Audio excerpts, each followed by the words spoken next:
لا إله إلا الله محمد رسول الله لا إله إلا الله محمد رسول الله لا إله إلا الله محمد رسول الله لا إله إلا الله محمد رسول الله.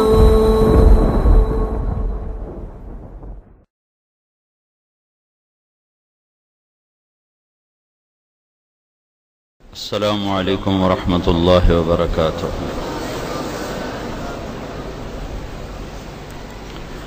الحمد لله الذي رفع السماء بقدرته ودحى الأرض بمشيئته وخلق الخلائق بإرادته واستوى على العرش كما يليق بجلاله. وأشهد أن لا إله إلا الله وحده لا شريك له وأشهد أن سيدنا ومولانا محمدا عبده ورسوله أرسله بالحق بشيرا ونذيرا وداعيا إلى الله بإذنه وسراجا منيرا. صلى الله تعالى عليه وعلى آله وعلى أصحابه وبارك وسلم تسليما كثيرا كثيرا. أما بعد فأعوذ بالله من الشيطان الرجيم. بسم الله الرحمن الرحيم. أفمن يعلم أنما أنزل إليك من ربك الحق كمن هو أعمى إنما يتذكر أولو الألباب. وقال النبي صلى الله تعالى عليه وسلم يا أبا سفيان جئتكم بكرامة الدنيا والآخرة. وقال النبي صلى الله تعالى عليه وسلم من ازداد علما ولم يزدد في الدنيا زهدا لم يزدد من الله إلا بعدا او كما قال صلى الله تعالى عليه وسلم.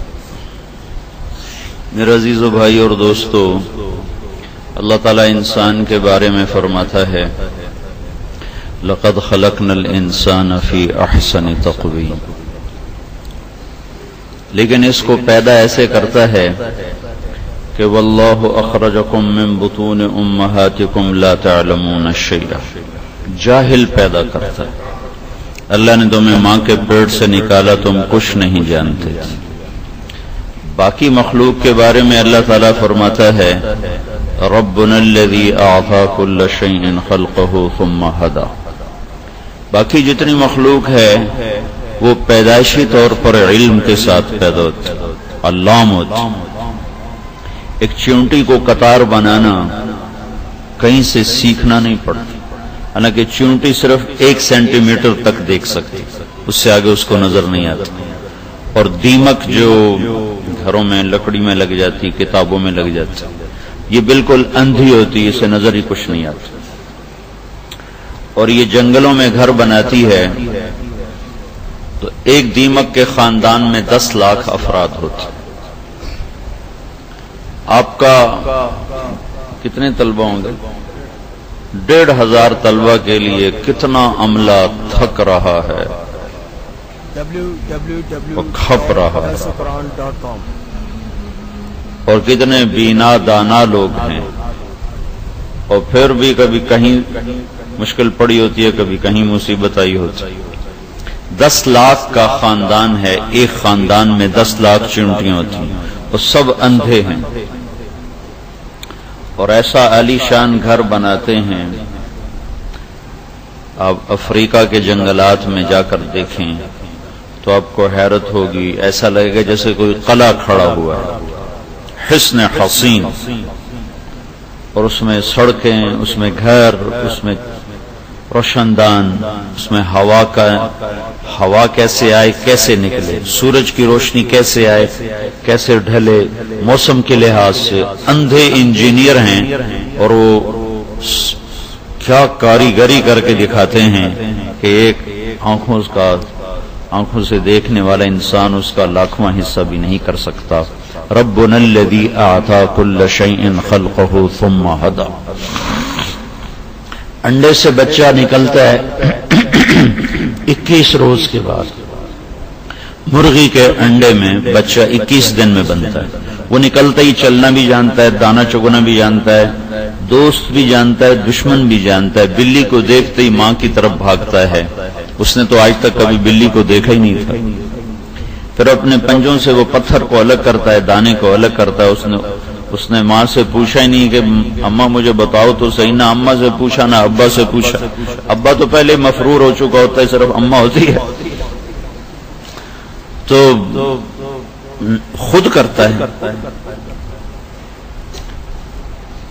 ایک مچھلی ہے اس کا نام ہے ایل، انگریزی میں اس کا نام ہے ایل، سانپ کے مشابہ ہوتی ہے، یہ مختلف سمندروں میں پائی جاتی ہے، لیکن اس کے انڈے دینے کی جگہ ہے جو تمہارے مفتی عبداللبابہ صاحب نے برموڈا کو بہت زیادہ ہائی لائٹ کیا، پتہ نہیں وہاں دجال ہے بھی صحیح کہ نہیں، انہوں نے تو وہاں بٹھا دیا تو اس کے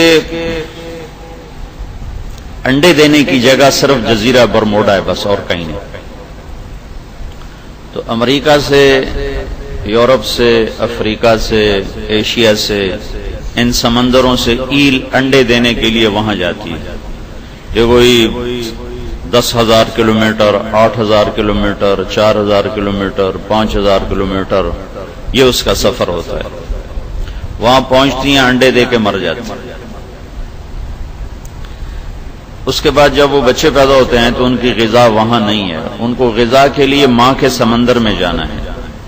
اور افریقن ایل کے بچے کو نہیں پتا میری ماں کہاں سے آئی، اور امریکن بحیرہ عرب کے ایل کو نہیں پتا میری ماں کہاں سے آئی تھی۔ اور نیچے 800 میٹر کے بعد سورج کی روشنی سفر نہیں کرتی، اندھیرا ہوتا ہے، گپ اندھیرا ہوتا ہے۔ یہ کالے پانی کے اندر ہزاروں کلومیٹر کا اب یہ سفر شروع کرتے ہیں بچے، اور آج تک سمندری ماہرین نے یہ تحقیق کر کے بتایا ہے کہ آج تک ایسا نہیں ہوا کہ افریقن ایل کا بچہ امریکہ پہنچ گیا اور امریکن ایل کا بچہ وہ یورپ پہنچ گیا، اور یورپین ایل کا بچہ وہ بحیرہ عرب میں پہنچ گیا۔ آج تک ایسے نہیں۔ ایک اور مچھلی ہے سائمن، بہت خوبصورت مچھلی ہوتی ہے، یہ تو بدصورت سی، یہ بہت خوبصورت ہوتی ہے، سرخ جلد ہوتی ہے، چمکتے ہوئے ستارے ہوتے ہیں۔ یہ میٹھے پانیوں سے سمندر میں آتا ہے، میٹھے پانی، اور میٹھے پانیوں کے کتنے دہانے ہیں جو سمندر میں آ کے مل رہے ہیں، کتنے دریا ہیں جو آ کے سمندر میں مل رہے ہیں، لاکھوں کروڑوں۔ یہ سمندر کھلے میں جاتی ہے اور 8 سال تک وہاں گزارتی ہے۔ یہ انڈے دینے کے لیے جس میٹھے راستے سے سمندر میں آئی تھی اسی راستے میں یہ واپس جاتی۔ آج تک ایسا نہیں ہوا کہ اس نے اس راستے سے خطا کھائی ہو، آج تک ایسا نہیں۔ ابھی بھی میں آ رہے تھے تو کراچی کے رہنے والے یہاں پہلے آئے ہوئے ایک دوسرے سے پوچھ رہے تھے مدرسہ جانے کا راستہ کون سا ہے، ٹیلی فون پہ ایک دوسرے سے پوچھ رہے تھے مدرسہ جانے کا راستہ کون سا ہے، ابھی تم آگے لوگو مجھے تو یاد نہیں ہے۔ یہ انسان ہے اور وہ ایک دفعہ آتی ہے، ایک دفعہ اس میٹھے پانی کے بہاؤ میں چلتی ہوئی سمندر میں چلی جاتی، پھر 8 سال اس میں وہ رہتی ہے، پھر جب وہ واپس جاتی تو ٹھیک اسی دہانے پر پہنچتی ہے، اور اوپر یہ پانی کے مخالف سے میں چلتی ہے، اوپر جا کر انڈے دے کے مر جاتی۔ ربنا الذی اعطى كل شيء خلقه ثم هدى، یہ میں آپ کو مثالیں دے رہا ہوں کہ اللہ نے کائنات کو کیسا علم والا بنایا ہے۔ جانور ہیں، نباتات ہیں، کبھی آم کے اوپر انگور نہیں نکلا، کبھی انگور کڑوا نہیں ہوا، کبھی کیلے پر امرود نہیں نکلا۔ وہ اتنے سمجھدار ہیں یہ درخت کہ وہی دیتے ہیں جو ان کے اندر اللہ نے ڈال دیا۔ کیکر نے کانٹا ہی نکالنا ہے، آم نے میٹھا ہی ہونا ہے، لیمو نے ترش ہونا ہے، کنوں نے کاشیں بنانی ہے، انار نے دانا دانا ہو کے پیک ہونا ہے۔ یہ صنع اللہ الذی اتقن کل شیء، یہ وہ علم ہے جو اللہ کائنات کو دے چکا ہے بغیر کسی کے سیکھے۔ اللہ کی سانپ کو کیسے پتا چلتا ہے میرے اندر زہر ہے، اسے کون بتاتا؟ اور اسے کیسے پتا ہے کہ میں ڈستا ہوں تو اگلا مرتا ہے؟ یہ اس کو کون بتاتا؟ کہاں سے اس کو یہ علم آتا؟ یہ جو سانپ یوں کر کے حملہ کرتا ہے اس کی رفتار ہوتی ہے 90 میل فی سیکنڈ. جو سانپ ڈستا ہے، ڈسنے کے لیے جو مارتا ہے، تو 90 میل فی سیکنڈ کی رفتار سے حملہ کرتا ہے. یہ علم وہ کہاں سے لے کر آئے؟ یہ اللہ کا دیا ہوا ہے. ساری کائنات کو اللہ نے علم بخشا اور بہت خوبصورت علم دیا، اور بے خطا علم ہے، بے خطا ہے. ان کا وہ اپنے علم کے نہ خلاف کرتے ہیں، نہ ان کا علم غلط ان کے اندر جاتا ہے. آپ بکری کے آگے بہترین پلاؤ پکا کے رکھو، وہ منہ ادھر کر لے، کہے گی میرے علم کے خلاف ہے، میرا پرہیز ہے، میں نہیں کھا سکتا. شیر کے آگے مٹھائی رکھو، وہ منہ ادھر کر لے. گوشت کو رکھو، گوشت دھو کے رکھو، دھو کے صاف کر کے، منہ میں نہیں لگا. خون سے لتھڑا ہوا گوشت ہوگا تو کھائے گا، اگر اس میں خون ملا ہوا نہیں ہے تو وہ بالکل نہیں کھائے گا. یوں بیٹھ جائے گا، یہ صاف گوشت تو سی کھاؤ، میرا پرہیز. اور شوگر والے مولانا صاحب کے آگے مٹھائی رکھو، ضرور کھائے گا.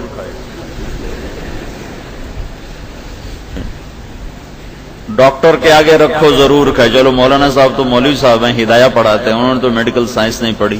تو میڈیکل ڈاکٹر جو شوگر کا مریض ہے، جو سارا دن لوگوں کو بتاتا ہے آپ نے میٹھا نہیں کھانا ہے، اس کے آگے مٹھائی رکھو، ضرور کھائے گا. اپنے آپ کو دلیل دے گا، آج آدھی گولی زیادہ کھا لوں گا، آدھی گولی ود کھاؤں گا.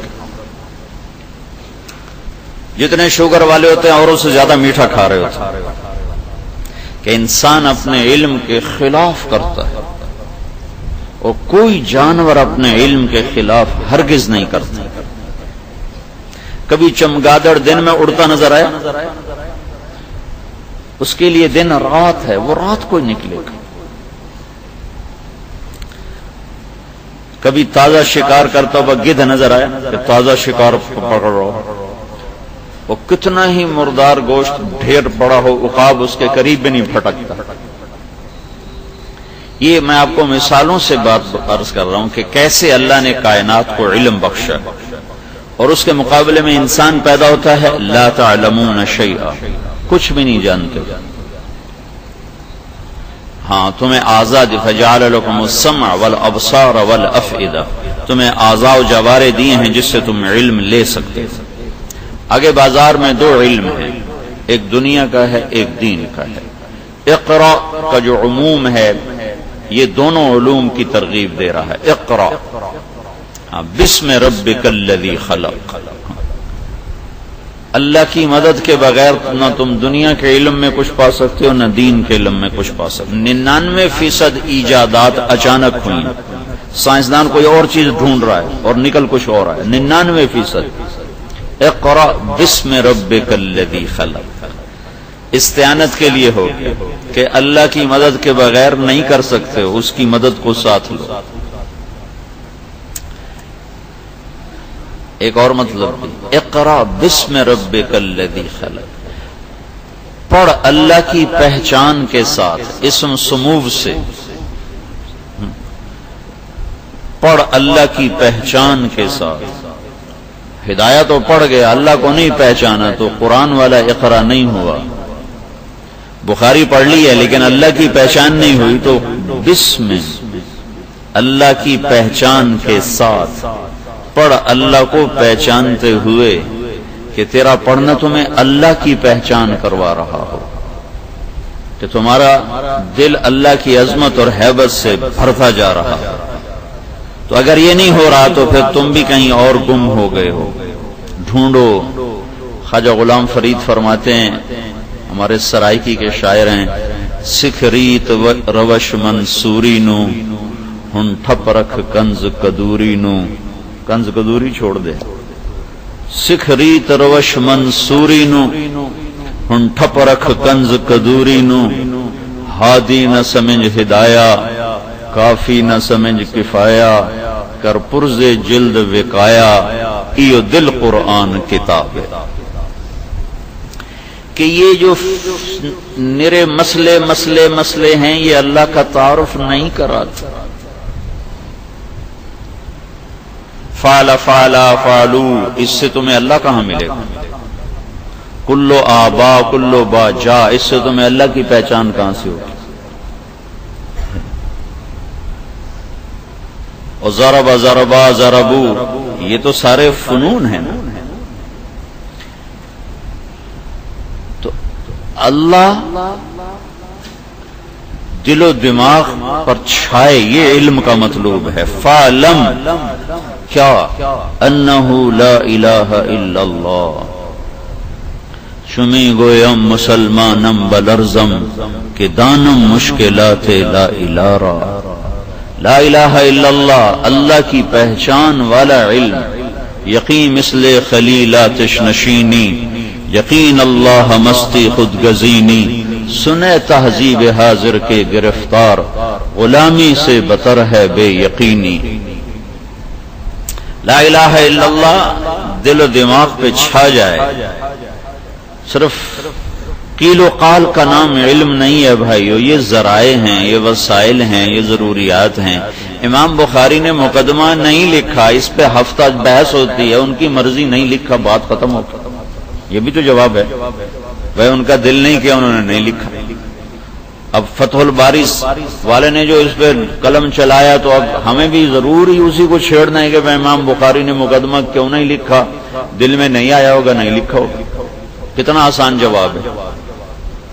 تو ایک ہفتہ اس پہ تو بحث ہو گئی، لیکن انما الاعمال بالنیات نیتوں کی پرکھ اور دل اللہ کی طرف پھر جائے. وجہت وجہی للذی فطر السماوات والارض حنیفا وما انا من المشرکین لا نريد منكم جزاء ولا شكورا انا نخاف من ربنا يوما عبوسا قمطريرا وما امروا الا ليعبدوا الله مخلصين له الدين حنفاء ويقيموا الصلاة ويؤتوا الزكاة وذلك دين القيم. انما الاعمال بالنیات سے ان آیات کو زندہ کرنا تھا. امام بخاری نے مقدمہ لکھا ہے، نہیں لکھا، ان کی مرضی نہیں لکھا. پتہ نہیں کیوں نہیں لکھا. تو 8 دن اس پہ سبق ہو اور یہ چیز نہ دل میں جگہ پکڑے تو عمل کا تو وجود ہی کوئی نہیں، عمل میں طاقت ہی کوئی نہیں. تو میرے بھائیو، قیل و قال کی زبان سے کچھ اور ملتا ہے اور عشق اور ساز و سوز کی زبان سے کچھ اور ملتا ہے، اور ان دونوں کو جب تک جمع نہ کیا جائے تو انسان منزل مقصود تک نہیں پہنچتا. قیل و قال بھی ہماری ضرورت ہے کہ حق کو واضح کیا جا سکے، سوز و ساز بھی ہماری ضرورت ہے کہ کچھ نغمے تو چھڑ سکیں. خالی اگر آپ یوں کہیں گے تو ہم یوں کہیں گے، آپ کا یہ اعتراض ہمارا یہ جواب. یہاں اچھی خاصی عبارت میں سے اعتراض ڈھونڈنا جو ہے، یہاں ایک اعتراض ہوتا ہے. کس نے کیا تھا؟ کتاب الایمان. یہاں ایک اعتراض ہوتا ہے کہ یہ کتاب تو کتاب الایمان ہے اور حدیث لائے ہیں بنی الاسلام والا خمسن. اب یہ علامہ وہ فتح الباری والے نے خود ہی اعتراض اٹھایا ہے، خود ہی جواب دیا. امام بخاری کو نہ اعتراض سوجا تھا نہ جواب سوجا تھا. علامہ عینی اور ابن حجر میں تھا مقابلہ. دونوں تھے ایک ہی شہر کے، ایک ہی زمانے کے، ایک ہی جگہ. ایک احناف کے ترجمان، ایک شوافے کے ترجمان، دونوں میں تھی ٹسل. اب ہر ایک اپنی بات کو مسجد بنائی، بادشاہ کے حکم سے مسجد بنائی. تو وہ بنتے اس کا جو تھا نا، وہ افتتاح ہو رہا تھا تو اس کا مینار گر گیا. تو علامہ عینی نے کہا اس کے پتھر بڑے خراب تھے.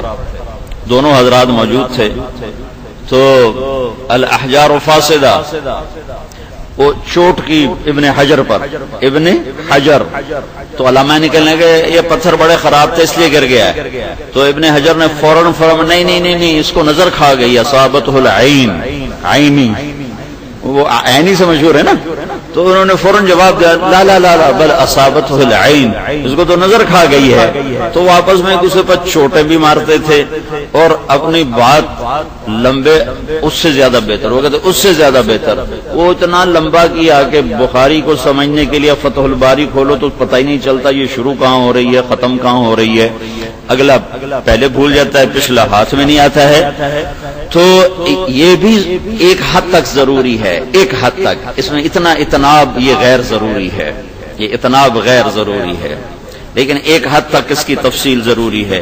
اس کے ساتھ سوز و گداز بھی ضروری ہے، جو اخلاق کے ابواب ہیں، جنت کے ابواب ہیں، جہنم کے ابواب ہیں، یہ بھی ضروری ہیں۔ اگر یہ نہ وَلِمَنْ خَافَ مَقَامَ رَبِّهِ جَنَّتَانِ، کیا میرے رب نے سورہ رحمان پڑھ دی ہے جنت، وَلِمَنْ خَافَ مَقَامَ رَبِّهِ جَنَّتَانِ، پھر وَمِن دُونِهِمَا جَنَّتَانِ، دونوں جنتوں کو کیسے اللہ تعالیٰ جنت الفردوس کو اور طرح بیان کرتا ہے اور نیچے والی جنت کو اور طرح بیان کرتا ہے، اور کس تفصیل سے بیان کرتا ہے؟ اقیموا الصلاۃ وآتوا الزکاۃ وارکعوا مع الراکعین، لے بھائی قوموا للہ قانتین، اقم الصلاۃ لدلوک الشمس الى غسق اللیل وقرآن الفجر ان قرآن الفجر کان مشہودا، یہ آ گیا نمازوں کا بیان، ومن اللیل فتہجد بہ، یہ آ گیا تہجد کا بیان، كانوا قليلا من الليل ما يهجعون وبالاسحار هم يستغفرون، کیسے اجمال اللہ تعالی، اجمالا من شهد منكم الشهر فليصم اقيموا الصلاة وآتوا الزكاة الحج أشهر معلومات فمن فرض فيهن الحج فلا رفث ولا فسوق ولا جدال في الحج وما تفعلوا من خير يعلمه الله۔ چل بھائی حج کا بیان ہو گیا، زکوٰۃ کا بیان ہو گیا، روزے کا بیان ہو گیا، نماز کا بیان ہو گیا، چلو وہ آیت سجدہ کرو، قرب حاصل کرو، تو یہ سارا اجمال آپ کو نظر آئے گا، اجمال نظر آئے گا۔ لیکن جب اللہ تعالیٰ اپنی ذات کو بولتا ہے، هو اللہ الذی لا الہ الا هو عالم الغیب والشہادۃ هو الرحمن الرحیم، هو اللہ الذی لا الہ الا هو الملك القدوس السلام المؤمن المهيمن العزيز الجبار المتكبر سبحان الله عما يشركون، هو الله الخالق الباري المصور له الأسماء الحسنى يسبح له ما في السماوات والأرض وهو العزيز الحكيم۔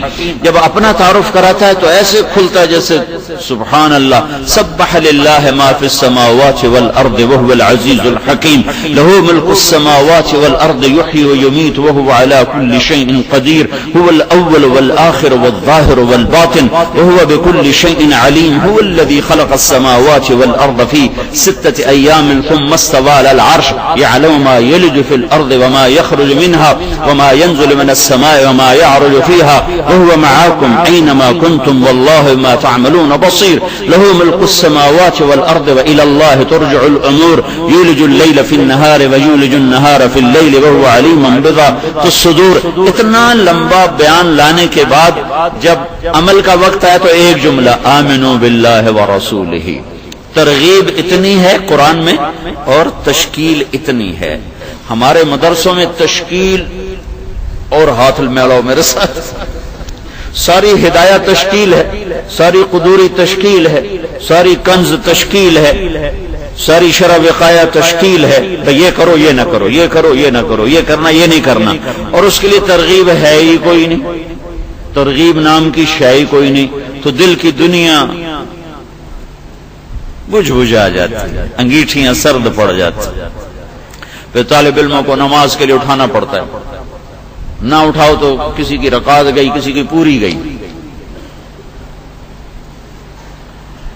تو جب اللہ اپنی ذات کو بولتا ہے تو نغمے ہیں جو چھڑ جاتے ہیں، لیکن اس کے لیے ضروری ہے کہ تمہیں صرف ضربا والی عربی نہ آتی ہو، تمہیں وہ عربی آتی ہو جو اللہ نے اپنے قرآن میں فرمائی، بلسان عربی مبین، قرآن کا تعارف قرآن کی زبان میں، وَإِنَّهُ لَتَنزِيلُ رَبِّ الْعَالَمِينَ۔ اس سے بہتر تعارف میری نظر سے نہیں گزرا، ہو سکتا ہے میرا دعویٰ نہیں ہے، میں اپنے لحاظ سے دعویٰ کر رہا ہوں کہ میں نے جو پڑھا ہے اس میں اس سے بہتر قرآن کا تعارف اور پورے قرآن میں نہیں ہے۔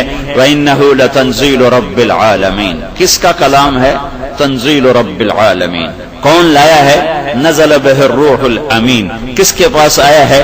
علی قلبک، کیوں آیا ہے؟ لتکون من المنذرین، کس زبان میں آیا ہے؟ بلسان عربی مبین، عربی مبین تک پہنچو گے تو تمہیں قرآن کا حسن نظر آئے گا، ورنہ یہ ایسا ہوگا جیسے اندھا باغ میں چلا جائے تو کچھ خوشبو تو سونگے گا، نظاروں سے محروم رہے گا۔ تو اللہ تعالیٰ نے اس کو اتنا خوبصورت بنا، اللہ بھی ضربا والی عربی میں قرآن اتار دیتا، نمازی تو پڑھانی تھی، وحدانیت پہ لانا تھا، کیوں کہا قل هو اللہ احد، اللہ الصمد لم یلد ولم یولد ولم یکن له کفوا احد. یہ کیسے تعبیر کیا؟ اللہ لا الہ الا هو الحی القیوم لا تأخذه سنة ولا نوم له ما في السماوات وما في الارض من ذا الذي يشفع عنده الا باذنه يعلم ما بين ايديهم وما خلفهم ولا يحيطون بشيء من علمه الا بما شاء وسع كرسيه السماوات والارض ولا يؤوده حفظهما وهو العلی العظیم. ایک حدیث میں آتا ہے سارے قرآنوں کا، سارے کلاموں کا سردار ہے قرآن. قرآن تمام کلاموں کا سردار ہے. قرآن کی سردار ہے سورہ بقرہ، اور سورہ بقرہ کی سردار ہے آیت الکرسی، اعظم آیا. اس میں اللہ کا نام کیسے اللہ نے پھرایا ہے؟ ایک آیت میں، ایک چھوٹی سی آیت. اللہ لا الہ الا ہو الحی القیوم، پھر الحی کی ضمیر، پھر القیوم کی ضمیر، پھر لا تأخذہ سنۃ ولا نوم، پھر لہ ما فی السماوات وما فی الارض، پھر من ذا الذی یشفع عندہ، پھر الا باذنہ، پھر یعلم کے اندر ما بین ایدیہم وما خلفہم، پھر ولا یحیطون بشیء من علمہ ہی کے اندر الا بما شاء، شاء کے اندر وسع کرسیہ ہو کے اندر السماوات والارض ولا یؤودہ ہو کے اندر حفظہما، حفظ مصدر کے اندر ضمیر، پھر وہوا، پھر العلی، پھر العظیم. یہ 19 دفعہ ایک آیت میں اللہ نے اپنے نام کو گھمایا ہے، 19 دفعہ. تو یہ اعظم آیت فی القرآن ہے، اعظم آیت فی القرآن ہے. لیس کمثلہ شیء وہو السمیع البصیر. مجھے آج بھی یاد ہے جلالین کاف زائدہ، کاف زائدہ، یہ کاف زائد ہے، ٹھیک، چونکہ اکابر نے کہا 100%. کاف للتحسین یہ بھی ٹھیک، کاف للتحسین یہ بھی ٹھیک، کاف زائدہ یہ بھی ٹھیک. ایک میں بتاتا ہوں، لغت سے ہی بتاتا ہوں، کوئی اجتہاد نہیں کرتا ہوں، کوئی تفسیر بالرائے نہیں ہے، لغت سے ہے. جو چیز لغت سے ہو، اکابر سے ٹکرائے نہیں، اس کو تفسیر بالرائے نہیں کہتے. جب کسی کو صفات میں تشبیہ دی جائے، صفات میں، تو وہاں کاف کا لفظ استعمال ہوتا ہے، اور جب ذات میں تشبیہ دی جائے تو وہاں مثل کا لفظ استعمال ہوتا ہے. یہ قاعدہ ہے عربی کا. جب کسی کو صفات میں تشبیہ دی جائے تو متنبی سیف الدولہ کو بیوقوف بنا رہا ہے. کالبحر یقذف للقریب لآلیا جودا ویبعث للبعید صحائبا. یہ تو سمندر کی طرح ہے، قریب آؤ تو موتی دیتا ہے، دور جاؤ تو بارش برساتا. میں کہتا ہوں متنبی اتنا بڑا شاعر تھا. یہ جتنے بڑے بڑے شعراء انہوں نے اللہ کی تعریف کا ایک شعر نہیں کہا، بادشاہوں کو ہی قصیدے پڑھتے رہے. پھر کہتا ہے کل بحر، کل بحر. اب وہ سخاوت میں تشبیہ دے رہا ہے تو کاف کا لفظ آ رہا ہے. پھر حسن و جمال میں تشبیہ دینا چاہتا ہے تو کل بدر حیث اتجہت رأیتہ یہدی الی عینیک نورا ثاقبا. اب اس کو چاند سے حسن میں تشبیہ دیا تو کل بدر، کل بحر. اب اس کو جلال میں، ہیبت میں تشبیہ دینا چاہتا ہے تو کالشمس فی کبد السماء وضوءها یغشی البلاد مشارقا ومغاربا. یہ کل بحر، کل بدر، کالشمس. جب صفات میں تشبیہ آئے تو کاف کا لفظ استعمال ہوتا ہے، اور جب ذات میں تشبیہ آئے تو مثل کا لفظ استعمال ہوتا ہے. انا السروجی وهذا ولدی والشبل فی المخبر مثل الاسد. کل اسد نہیں کہا چونکہ یہاں شبل اور اسد، شبل شیر کا بیٹا، شبل شیر کا بیٹا، اور اسد شیر. تو یہاں تشبیہ ذات میں آ رہی ہے، ذات میں، صفات میں نہیں آ رہی، ذات میں آ رہی. تو وہ ابو زید سروجی کہتا ہے انا السروجی وهذا ولدی. یہ وہ ابرا سوئی والا مقام، اب تو خیر اتنے پڑھاتے بھی نہیں ہیں، تو یہ سوئی والا مقام ہے انا السروجی وهذا ولدی والشبل فی المخبر مثل الاسدی، میں سروجی ہوں، یہ میرا بیٹا ہے، اور شبل شیر کا بچہ امتحان کے وقت میں شیر ہوتا ہے، والشبل فی المخبر مثل الاسدی کالبحر کالبدر کالشمس مثل الاسدی۔ جب ذات میں تشبیہ آئے تو مثل کا لفظ آتا ہے، جب صفات میں تشبیہ آئے تو کاف کا لفظ آتا ہے، تو یہ کاف زائدہ بھی ٹھیک ہے اور للتحسین بھی ٹھیک ہے، اور یہ جو میں کہہ رہا ہوں انشاءاللہ یہ بھی ٹھیک ہے کہ یہاں اللہ تعالیٰ صفات کے لحاظ سے بھی نفی فرما رہا ہے اور ذات کے لحاظ سے بھی نفی فرما رہا ہے کہ نہ ہمارا صفات میں کوئی میرے جیسا ہے نہ ذات میں کوئی میرے جیسا ہے، لیس کا کوئی نہیں تیرے رب جیسا صفات میں، مثلی ہی کوئی نہیں تیرے رب جیسا ذات میں، لیس کمثلہ شیء وہو السمیع البصیر۔ وہ اس درجے تک جانا ضروری ہے جس سے قرآن پاک کلام عشق بن جائے۔ یہ کلام فقہ نہیں ہے، یہ کلام عشق ہے، یہ محبوب کا کلام ہے اور محبوب پہ اترا ہے۔ ایک بدنی آیت سنی، فَاصْدَعْ بِمَا تُؤْمَرُ وَأَعْرِضْ عَنِ الْمُشْرِكِينَ، تو اونٹ سے نیچے گر گئے اور سجدے میں پڑ گئے۔ تو ابو عبید نے پوچھا کسے سجدہ کر رہے؟ کہنے لگا اس کلام کو سجدہ کر رہا ہوں، فَاصْدَعْ بِمَا تُؤْمَرُ۔ تو تمہیں اس میں کیا خوبصورتی نظر آئی ہے؟ فَاصْدَعْ بِمَا تُؤْمَرُ، جو کہا جا رہا ہے کھل کے کہو، ترجمہ ہے جو کہا جا رہا ہے کھل کے کہو۔ لیکن اس میں حسن کیا ہے؟ جب تم اصل کا پتہ ہوگا پھر تمہیں اس کے حسن کا پتہ ہوگا، پھر تمہارا دماغ بھی ہلے گا، وجود بھی لرزے گا۔ صدا، ابھی میں مولوی صاحب کا شیشہ توڑ کے آ رہا ہوں، صدا شیشہ توڑنے کو کہتے ہیں، صدا۔ گلاس توڑ دو نا تو یہ نہیں کہتے کسر الزجاج، ٹھیک ہے کہہ سکتے ہیں کسر الزجاج توڑنے کے معنی میں، لیکن عرب کا بدو کسرا نہیں کہے گا، عرب کا بدو کہے گا صدع الزجاج۔ یہ مولوی صاحب نے گلاس توڑ دیا، شیشہ توڑ دیا، صدع۔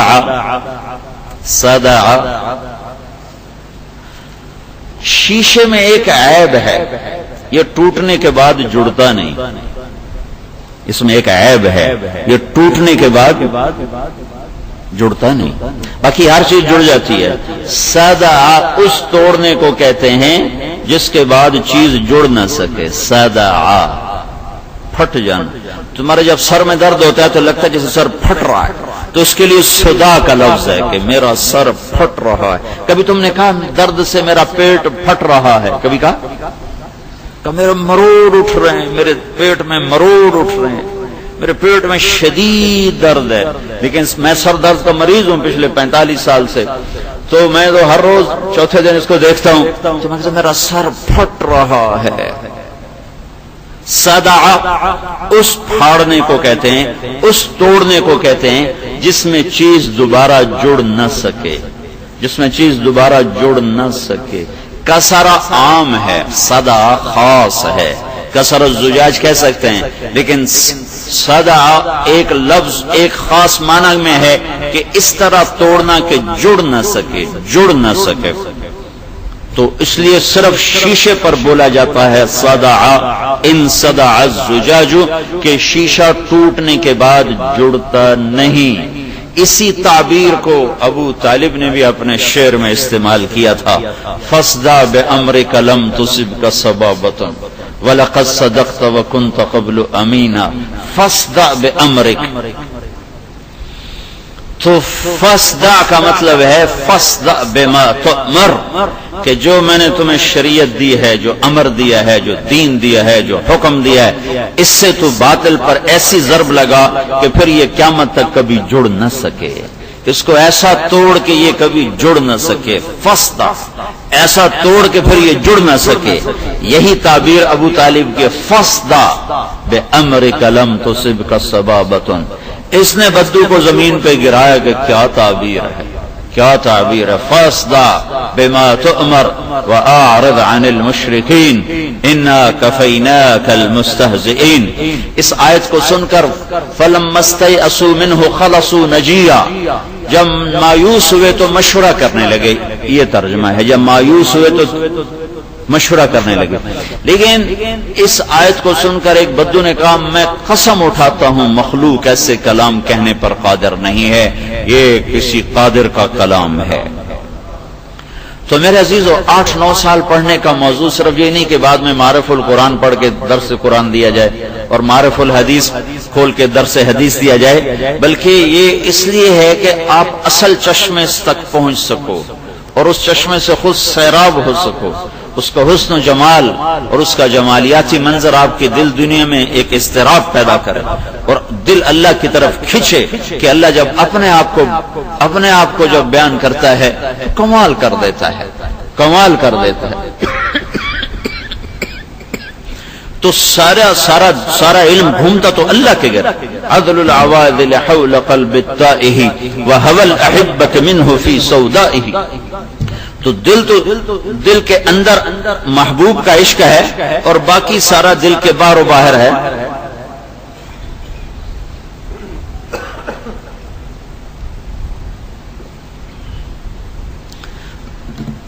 ایسے جب اللہ تعالی محمد مصطفیٰ صلی اللہ تعالی علیہ وسلم کو بیان کرتا ہے، یا ایھا المزمل، کیا پیار ہے، یا ایھا المدثر، سبحان اللہ، یا ایھا النبی انا ارسلناک شاہدا ومبشرا ونذیرا وداعیا الی اللہ باذنہ وسراجا منیرا. طه ما انزلنا عليك القرآن لتشقى تبارك الذي نزل الفرقان على عبده ليكون للعالمين نذيرا والنجم إذا هوى ما ضل صاحبكم وما غوى وما ينطق عن الهوى إن هو إلا وحي يوحى علمه شديد القوى ذو مرة فاستوى وهو بالأفق الأعلى ثم دنا فتدلى فكان قاب قوسين أو أدنى. نون والقلم وما يسطرون ما أنت بنعمة ربك بمجنون وإن لك لأجرا غير ممنون وإنك لعلى خلق عظيم. فلا أقسم بما تبصرون وما لا تبصرون إنه لقول رسول كريم وما هو بقول شاعر قليلا ما تؤمنون ولا بقول كاهن قليلا ما تذكرون تنزيل من رب العالمين. والضحى والليل إذا سجى ما ودعك ربك وما قلى وللآخرة خير لك من الأولى ولسوف يعطيك ربك فترضى. ألم نشرح لك صدرك ووضعنا عنك وزرك الذي أنقض ظهرك ورفعنا لك ذكرك إنا أعطيناك الكوثر فصل لربك وانحر إن شانئك هو الأبتر. القرآن اور میرے نبی نے کہا إن لي عند الله 10 أسماء أنا محمد وأحمد والماحي والحاشر والعاقب والفاتح والخاتم وأبو القاسم وطه وياسين. ایک ہی حدیث میں 10 اکٹھے نام، محمد، احمد، ماحی، حاشر، عاقب، فاتح، خاتم، ابو القاسم، طه، یاسین، پھر مبشر، پھر نذیر، پھر داعی اللہ، پھر سراج منیر، پھر رحمت للعالمین، پھر کافۃ للناس بشیرا ونذیرا، پھر مزمل، پھر مدثر. یہ سارے اللہ کی محبت کے انداز ہیں جو اپنے حبیب سے اظہار فرما رہا ہے. ایسا ہی عشق و محبت سوز و گداز میرے آپ کے دل میں بھی اترے. یہ سیرت کو دیوانہ وار پڑھنے سے ملے گا. سیرت ہم پڑھتے ہی نہیں، سیرت پڑھائی نہیں آتی اور انفرادی مطالعہ بھی سیرت کا کوئی نہیں. جس کو بار بار سنو گے، پڑھو گے، سنو گے، اسی کا تو عشق آئے گا. هل تبکین لیلا اذا مت قبلها وقام على قبر النساء النوائح. مجنون لیلا کو یاد کر رہا ہے. پہلا وهل تبکین لیلا کما لو اصاب الموت لیلا. ہر بیت میں لیلا کو لائے گا وہ. وهل تبكين ليلى إذا مت قبلها وقام على قبر النساء النوائح كما لو أصاب الموت ليلى بكيتها وجاد لها دمع من العين صافح وأغبط من ليلى. پھر لیلا آ گئی بما لا أناله بلا كل ما قرت به العين طائح.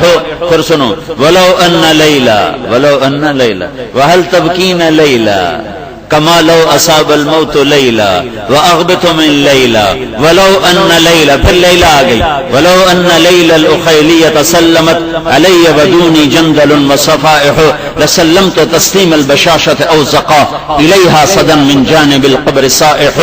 بار بار کے تذکر تصور یہ عشق و محبت کو بڑھاتے ہیں، پروان چڑھاتے ہیں. میرے عزیزو، یہ قیل و قال بھی ضروری ہے اور سوز و ساز بھی ضروری ہے. کوئی ایک قیل و قال نہیں ہوگا تو راستے کا پتہ نہیں چلے گا، سوز و ساز نہیں ہوگا تو اندھے بن کے چلیں گے. نہ عشق کے نغمے، نہ محبت کی داستانیں، نہ وہ قربان ہو جانے کی کہانیاں، نہ وہ کربلاؤں کے روشن مینار، نہ وہ راتوں کو اٹھنا، نہ وہ رونا دھونا. قلیلا من اللیل ما یہجعون، وہ ختم ہو جائے گا. پھر خالی لوگوں کو دکھانے کے لیے کوئی میرے جیسے ممبر پہ بیٹھ کے اپنے لفاظی کا جادو جگائیں گے، کچھ کتاب لکھ کر اپنے علم کے موتی بکھیریں گے، لیکن دل تو میرا اللہ دیکھ رہا ہے کہ دل کے اندر کون ہے، یہاں کون ہے، ادھر کون ہے. وَحُصِّلَ مَا فِي الصُّدُورِ، کبھی کبھی اس آیت سے میرا دل کانپ اٹھتا ہے کہ یا اللہ دل نہ دیکھنا ورنہ تو ہم تباہ ہو گئے، برباد ہو گئے. ایسی جب اللہ جنت کو بیان کرتا ہے تو کمال کر دیتا. وَلِمَنْ خَافَ مَقَامَ رَبِّهِ جَنَّتَانِ، کیسی ہے؟ ذَوَاتَا أَفْنَانٍ، اور کیا ہے؟ عَيْنَانِ تَجْرِيَانِ، اور کیا ہے؟ مِنْ كُلِّ فَاكِهَةٍ زَوْجَانِ، اور کیا ہے؟ مُتَّكِئِينَ عَلَى فُرُشٍ وَطَائِنُهَا مِنْ إِسْتَبْرَقٍ وَجَنَى الْجَنَّتَيْنِ دَانٍ، اور کیا ہے؟ فِيهِنَّ قَاصِرَاتُ الطَّرْفِ لَمْ يَطْمِثْهُنَّ إِنسٌ قَبْلَهُمْ وَلَا جَانٌ.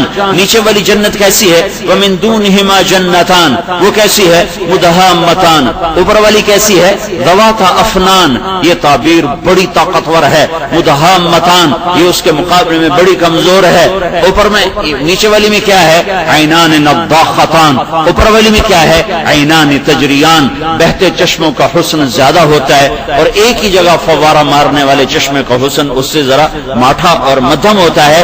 تو نیچے والی جنت میں فوارہ ہے اور اوپر والی جنت میں ماء شلال ہے، بہتا ہوا پانی ہے، اٹکیلیاں لیتا ہوا، بل کھاتا ہوا. جیسے ندی اور نالے اپنا حسن پیش کرتے ہیں، ایسے جنت الفردوس میں عینان تجریان ہے. نیچے والی جنت میں کیا ہے؟ فاکہۃ ونخل ورمان، اللہ نے گن کے بتایا. ایک تو وہاں پھل ہیں، ایک وہاں کھجور ہے، ایک وہاں انار ہے. جہاں چھوٹی دکان ہو تو وہ سودا گنا ہوتا ہے، اور جو بڑے ڈپارٹمنٹل سٹور ہوتے ہیں تو وہاں لکھا ہوتا ہے ہر شے ملتی ہے، ہر شے دستیاب ہے.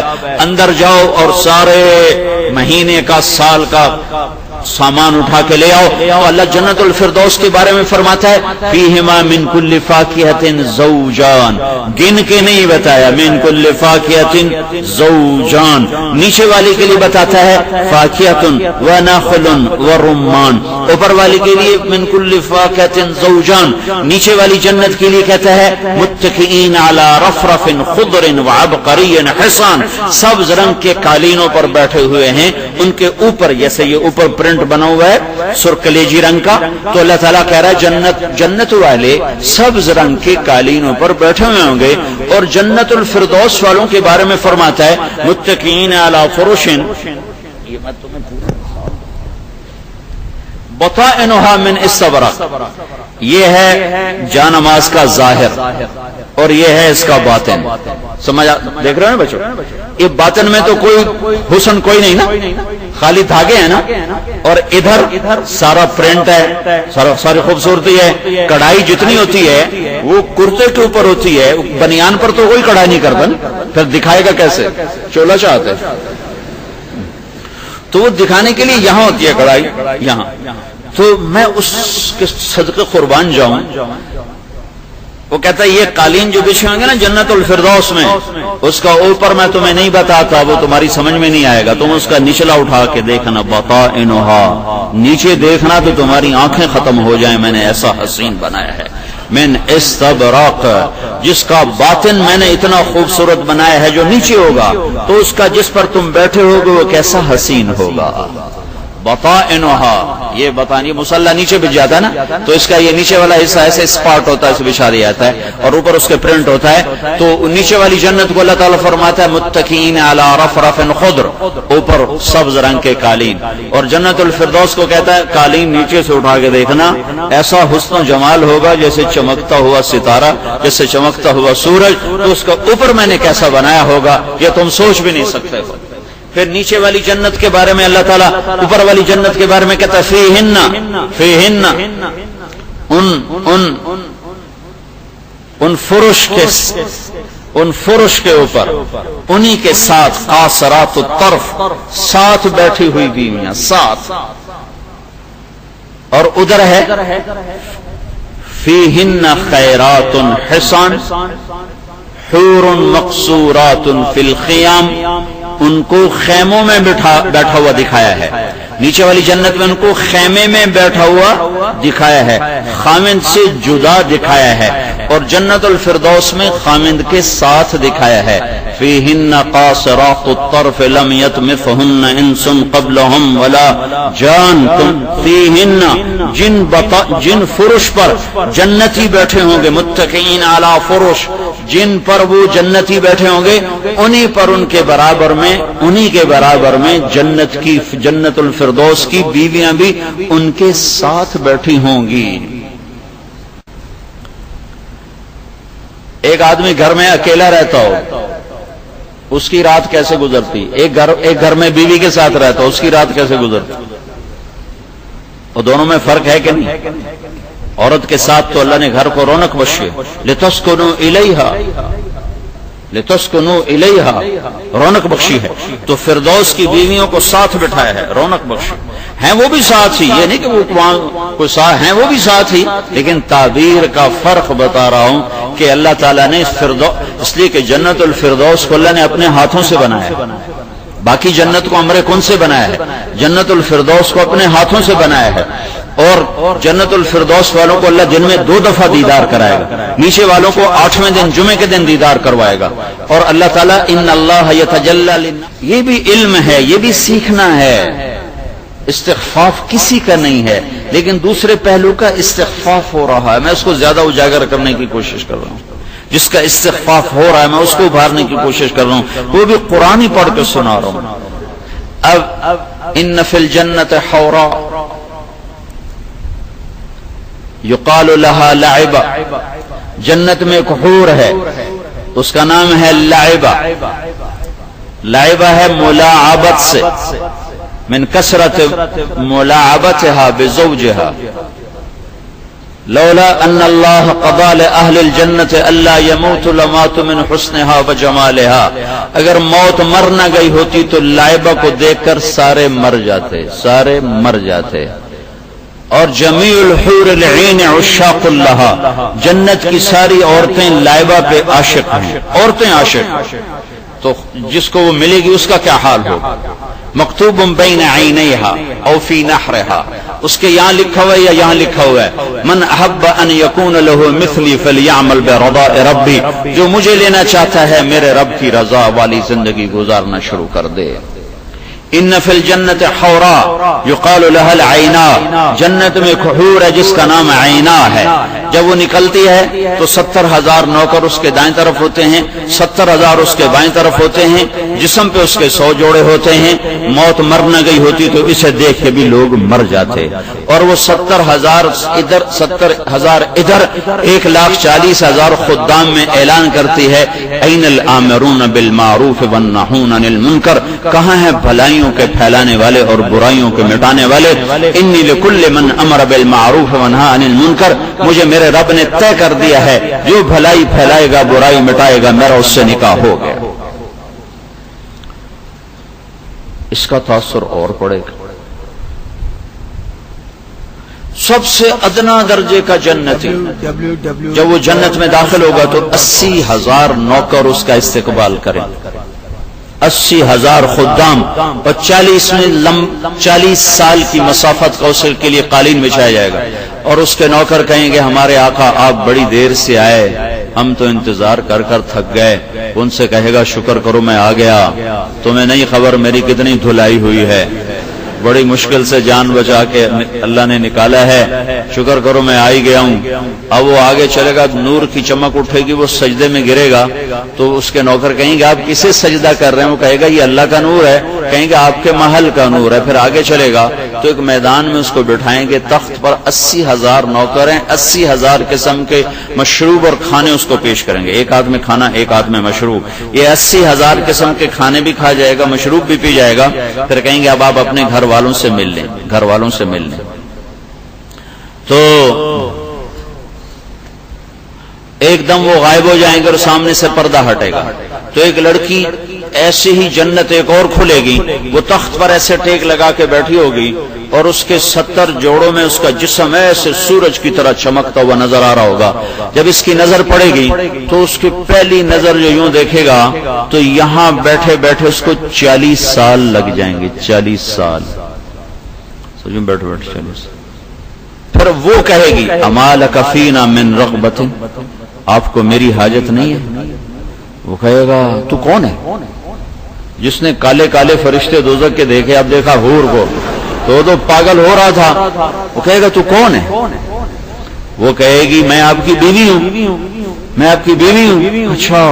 پھر وہ جائے گا تو اس سے معانقہ کرے گا. تو اس معانقے میں اس کو مقدار عمر ہی من الدنیا کیا ہے؟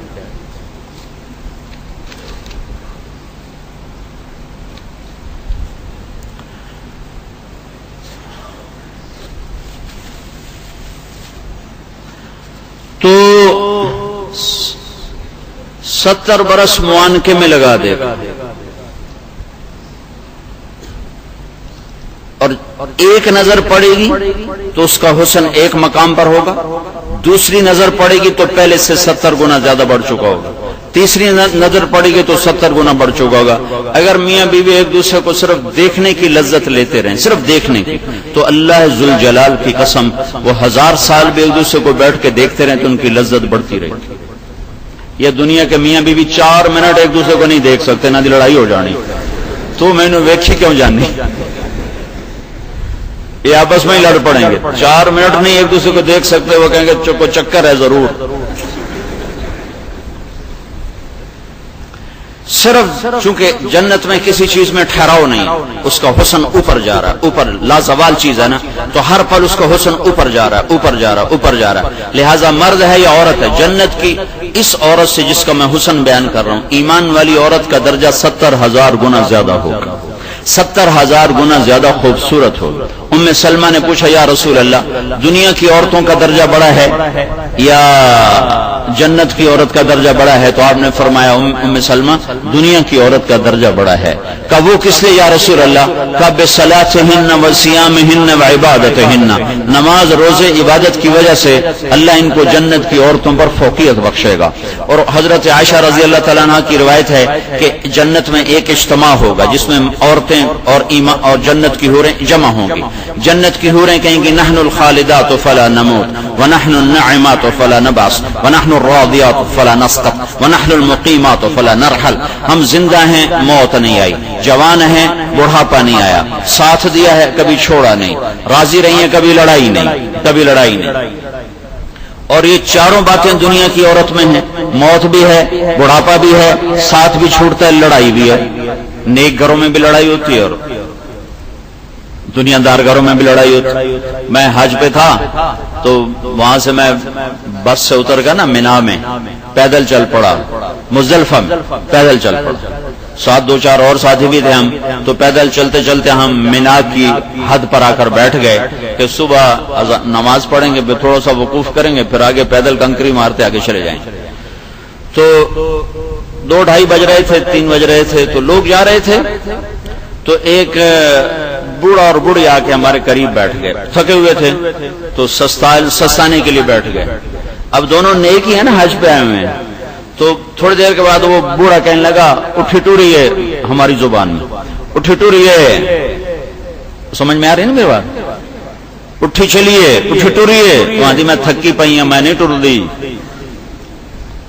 وہ کہنے لگا اگا شیطان چوٹنے، شیطانوں کو مارنا ہے، اگا شیطان چوٹنے تو اتنے بہ گئی ہیں، ٹور اگا ہو سکا میں کوئی نہیں جانتی. اسے کہا شرک ہویا جاندہ دیر ہوندی پہ، اسے کہا میں نہیں ہو جاندی، میں آئے بیٹھے. اسے کہا وڈی آئی نواب زادی، اتنے پیکے کوئی نہیں ہو بیٹھے جتنے تو روس کے ٹور جامنا ہے، اگو لگ. سمجھ میں آ رہی؟ ادھر تمہارا ماں باپ نہیں ہے جدھر تو روٹ کے چلی جائے گی. دونوں لڑ رہے، خوب لڑ رہے. اتنے پیکے کوئی نہیں جتنے تو ٹور جامنا، اگو لگ. میں نہیں جانتی، میں تھکی پئی ہوں، میرے کو نہیں ٹوریا جانا. حال تو برا ہی ہوتا ہے، چل چل کے فنائی ہو جاتی ہے. جو بیچارے کمزور ہوتے ہیں ان سے کہاں چلا جاتا ہے. تو دنیا کی عورت میں تو یہ بات ہے کہ وہ تو لڑائی جھگڑا بھی ہوتا ہے، اور موت بھی آتی ہے اور بڑھاپا بھی آتا ہے اور جوانی بھی ڈھلتی ہے، تو اس کا جواب ایمان والی عورتیں دیں گی، نحن المصلیات فما صلیتن، ہم نے نماز پڑھی تم نے کوئی نہیں پڑھی، نحن الصائمات فما صمتن، ہم نے روزے رکھے تم نے کوئی نہیں رکھے، نحن المتوضئات فما توضأتن، ہم نے وضو کیا تم نے کوئی نہیں کیا، نحن المتصدقات فما تصدقتن، ہم نے اللہ کے نام پہ خرچ کیا تم نے کوئی نہیں کیا۔ حضرت عائشہ فرماتی ہیں فغلبنہن، تو اس بات پر ایمان والی عورتیں جنت کی عورتوں پر غالب آ جائیں گی۔ تو میرے عزیزو کو دل کی انگیٹھیاں بھی گرم کر کے چلو، یہ چیز اس سے اخلاق بلند ہوتے ہیں، اس سے تواضع آتی ہے، اس سے جھکاؤ آتا ہے، اس سے لوگوں کی سہنے کے لیے ظرف پیدا ہوتا ہے، یہ بھی ہمارے علم کا حصہ ہے۔ فضائل کا علم تو بہت بڑی چیز ہے، 5,500 آیات فضائل پر مشتمل ہیں، 500 آیات ہیں جو مسائل اور احکام کی ہیں، 5,500 آیات ہیں جو ساری فضائل کو بتاتی ہیں، اخلاقیات کو بتاتی ہیں۔ میں نے بخاری شریف میں یہ کتاب الجنہ طالب علم کا پڑھو، اس نے پڑھنا شروع کیا تو کوئی پونے گھنٹے میں ساری تلاوت ہو گئی، سارا باب پڑھا گیا۔ میں نے کہا ہاں بھائی کوئی اثر ہوا؟ کہنے کہ کوئی نہیں ہوا۔ میں نے کہا اچھا اب اس کی تفصیل سنو۔ میں نے ہفتہ ان کو تفصیل سنائی کہ 4 دن تفصیل سنائی، 4 دن میں نے ان کو تفصیل سنائی۔ میں نے کہا اب کوئی اثر ہوا؟ کہنے کہ اب بہت زیادہ اثر ہوا ہے۔ تو یہ ابواب بھی ایسی ہی تفصیل مانگتے ہیں جیسے فقہی ابواب تفصیل مانگتے ہیں، ورنہ دل کی انگیٹھیاں سرد ہو جاتی ہیں، ایمان ٹھنڈا ہو جاتا ہے۔ آپ بہت بڑی چیز میں لگے ہو، بہت بڑی دولت میں لگے ہو۔ میں ساری دنیا پھرا ہوں، ساری دنیا، میں نے بر صغیر جیسے طلبہ کہیں نہیں دیکھا کہ 10 سال حفظ سے شروع کرو تو 13 سال ایک لڑکا 13 برس اپنے آپ کو کھپا دے اور مدرسے کی چٹائی پر لیٹ جائے۔ اور میں بالکل پورے یقین سے کہتا ہوں کہ پوری دنیا میں ایسے طلبہ کوئی نہیں ہے، ایسی قربانی والے طلبہ 6 بر اعظم میں پھرا ہوں، مجھے اللہ نے 6 بر اعظم دکھائے ہیں۔ علمی مجلسوں میں بھی گیا ہوں، دنیاوی مجلسوں میں بھی گیا ہوں، ہر قسم کی مجالس سے میرا گزر ہوا ہے۔ میں نے ایسے طلبہ کا جمع غفیر بر صغیر، پاکستان، ہندوستان، بنگلہ دیش، اور ایک بات واضح کر دوں، بنگلہ دیش جیسی قربانی نہ ہندوستان کے طلبہ میں ہے نہ پاکستان کے طلبہ میں ہے۔ جو قربانی میں نے بنگال کے طلبہ کی دیکھی ہے آپ اس کا تصور بھی نہیں کر سکتے ہیں۔ وہ کھانا کھاتے ہیں جس کا ایک لقمہ آپ اندر نہیں اتار سکتے، وہ کھانا 10 سال بیٹھ کے کھاتے۔ ایسا فقر کہ لفظ فقر بھی چھوٹا پڑ جائے، اور پھر وہ پیدل چل کے آتے ہیں۔ مدرسے چھوٹے پڑ گئے ہیں، اتنے بڑے مدرسے ہیں جامعۃ الرشید جیسے، لیکن وہ چھوٹے پڑ چکے ہیں۔ 1,500 کل تعداد بتا رہے ہیں نا عدنان صاحب، ہٹ ہزاری کے مدرسہ میں 1,500 طلبہ دورہ حدیث میں تھی۔ میں مرے پر ہیبت، میں گیا مدرسے میں تو دورہ حدیث کا سبق ہو رہا، مولانا محمد شفیع صاحب حضرت مدنی کے خلفاء میں سے ہیں، وہ پڑھا رہے تھے بخاری کا۔ تو طلبہ اس درس کا منظر دیکھ کر میرے اوپر واللہ ہیبت طاری ہوگی، ہیبت۔ 1,500 لڑکے بکھرے ہوئے، 3 ہال بھرے پڑے تھے، 3 ہال یوں اس طرح برابر میں، اور پھر 3 ہال کے آگے برآمدہ تھا، وہ سارا برآمدہ بھرا پڑا تھا اور لڑکے پہ لڑکا چڑھا ہوا تھا۔ میں نے زندگی میں ایسا روح پرور منظر نہیں دیکھا علمی مجالس میں کہ 1,500 بخاری شریف کھلی پڑی تھی، اور مولانا محمد شفیع صاحب عمر رسیدہ تھے، حضرت مدنی کے خلفاء میں سے بھی ہیں، شاگردوں میں سے بھی ہیں، وہ وہاں حدیث پڑھا رہے تھے۔ تو جو قربانی میں نے بنگلہ دیش کے طلبہ کی دیکھی ہے، پاکستان کا طالب علم اس کا تصور بھی نہیں کر سکتا، لیکن نسبتاً ساری دنیا میں آپ جیسے طلبہ میں نے نہیں دیکھے۔ اور ایسے علماء تھوڑی تنخواہوں پر ساری زندگی گزار دینا، چٹائی کے ساتھ سل کے بیٹھ جانا، ساری زندگی چٹائی نہ چھوڑنا۔ جامعہ زیتونیہ اسلامی تاریخ میں سب سے قدیم مدرسہ ہے اس میں تیونس، پھر اس کے بعد ہے جامعۃ الازہر، یہ 2 مدرسے قدیم ترین ہیں۔ تو جامعہ زیتونیہ بند ہو گیا ہے، تو میں نے پوچھا، میرے استاد میرے مدرسے میں ایک شیخ رمزی ہیں، تیونس کے ہیں، وہیں پڑھاتے ہیں میرے پاس حسنین میں نے کہا جامعہ زیتونیہ کیسے بند ہو گیا؟ تو مجھے کہنے لگا اللہ جزائے خیر دے علماء دیوبند کو۔ تو مجھے بات سمجھ میں نہ آئی کہ میں پوچھ رہا ہوں زیتونیہ کیوں بند ہو گیا، وہ ہے قیروان میں ہے بہت بڑا. تو یہ کہہ رہا ہے اللہ علماء دیوبند کو جزائے خیر دے. تو مجھے جلدی میں میرا ذہن تیز کام کر رہا تھا. میں نے کہا یہ کیا کہہ رہا ہے؟ میں پوچھ رہا ہوں زیتونیہ بند کیوں ہوا؟ یہ کہہ رہا ہے اللہ علماء دیوبند کو جزائے خیر دے. میں نے کہا زیتونیہ کیوں بند ہوا؟ کہا اللہ علماء دیوبند کو جزائے خیر عطا فرمائے. میں نے کہا کیا مطلب؟ کا مطلب یہ ہے کہ علماء دیوبند نے چٹائی نہیں چھوڑی, چٹائی سے سل کے بیٹھے رہے, انہوں نے ہاتھ یوں نہیں پھیلایا. اور زیتونیہ کے علماء کو حبیب بورقیبہ جو بادشاہ تھا ڈکٹیٹر, اس نے مدرسہ نہیں بند کیا, اس نے علماء کو خرید لی وظائف دے دے کر اور مال سے ان کے گھر بھر دیے. گھر جو بھرے تو پھر گردنیں یوں ہو, جب گردنیں یوں ہوئی تو پھر پکڑنا آسان. تنی ہوئی گردن کو پکڑنا مشکل ہوتا ہے, جھکی ہوئی گردن کو پکڑنا آسان ہوتا ہے. کہا مال پہ بک گئے. کہ علماء دیوبند نے دین کا جھنڈا بلند رکھا کہ یہ بکے نہیں. قتیبہ بن بکار رحمت اللہ علیہ کی مجلس میں آیا کرتا تھا احمد بن طولون, درس حدیث میں بیٹھا کرتا تھا ان کے درس میں. 18 برس ان کے درس میں شریک رہا اور ہر سال 1000 دینار ان کو ہدیہ کرتا تھا. 18,000 دینار, یہ کوئی 18 آج جو 40,000 روپے تولہ سونا ہو چکا ہے, یہ کوئی اربوں میں اس کی قیمت چلی جاتی, ارب روپے میں اس کی قیمت چلی جاتی. 18 سال کے بعد ایک ناجائز فتوے پر دستخط کروانے لگا کہ اس پر آپ دستخط کر دیں. ان کا فتویٰ چلتا تھا تو انہوں نے فرمایا یہ تو غلط ہے, میں دستخط نہیں کر سکتا. کہنے کہ آپ اس کو چھوڑے, آپ توقیع کریں. توقیع کہا میں نہیں کر سکتا. تو کہنے لگے ہمارا کھاتے ہو اور ہمیں آنکھیں دکھاتے ہو, میرے پیسے واپس کرو جو 18,000 دینار تمہیں دیے, اور یا یہاں دستخط کرو یا میرے پیسے واپس کرو. اس کو خیال تھا کہاں سے لائے گا 18,000 دینار, غریب آدمی ہے, فقیر آدمی ہے, اور اتنا پیسہ کہاں سے واپس لائے گا, اسے دستخط کرنے پڑیں گے. کہا جی بہت اچھا لاتا ہوں. اندر گئے اور 18 تھیلیاں جیسے مہر لگی ہوئی تھی سرکاری خزانے کی, ویسے سر پر مہر لا کر اس کو واپس کر دی. ان کی مہر توڑ کے بھی نہیں دیکھا تھا کہ اس کے اندر کیا ہے, اور اس کے سامنے پھینک کر کہنے لگے بس اتنے مال پر تو میرا ایمان خریدنا چاہتا تھا. تو نہ ایسے علماء پوری دنیا میں ہیں کہ جو تھوڑی تھوڑی ہمارا مدرس بیمار ہو جائے تو اللہ کی قسم اپنی تنخواہ میں اپنا علاج نہیں کروا سکتا.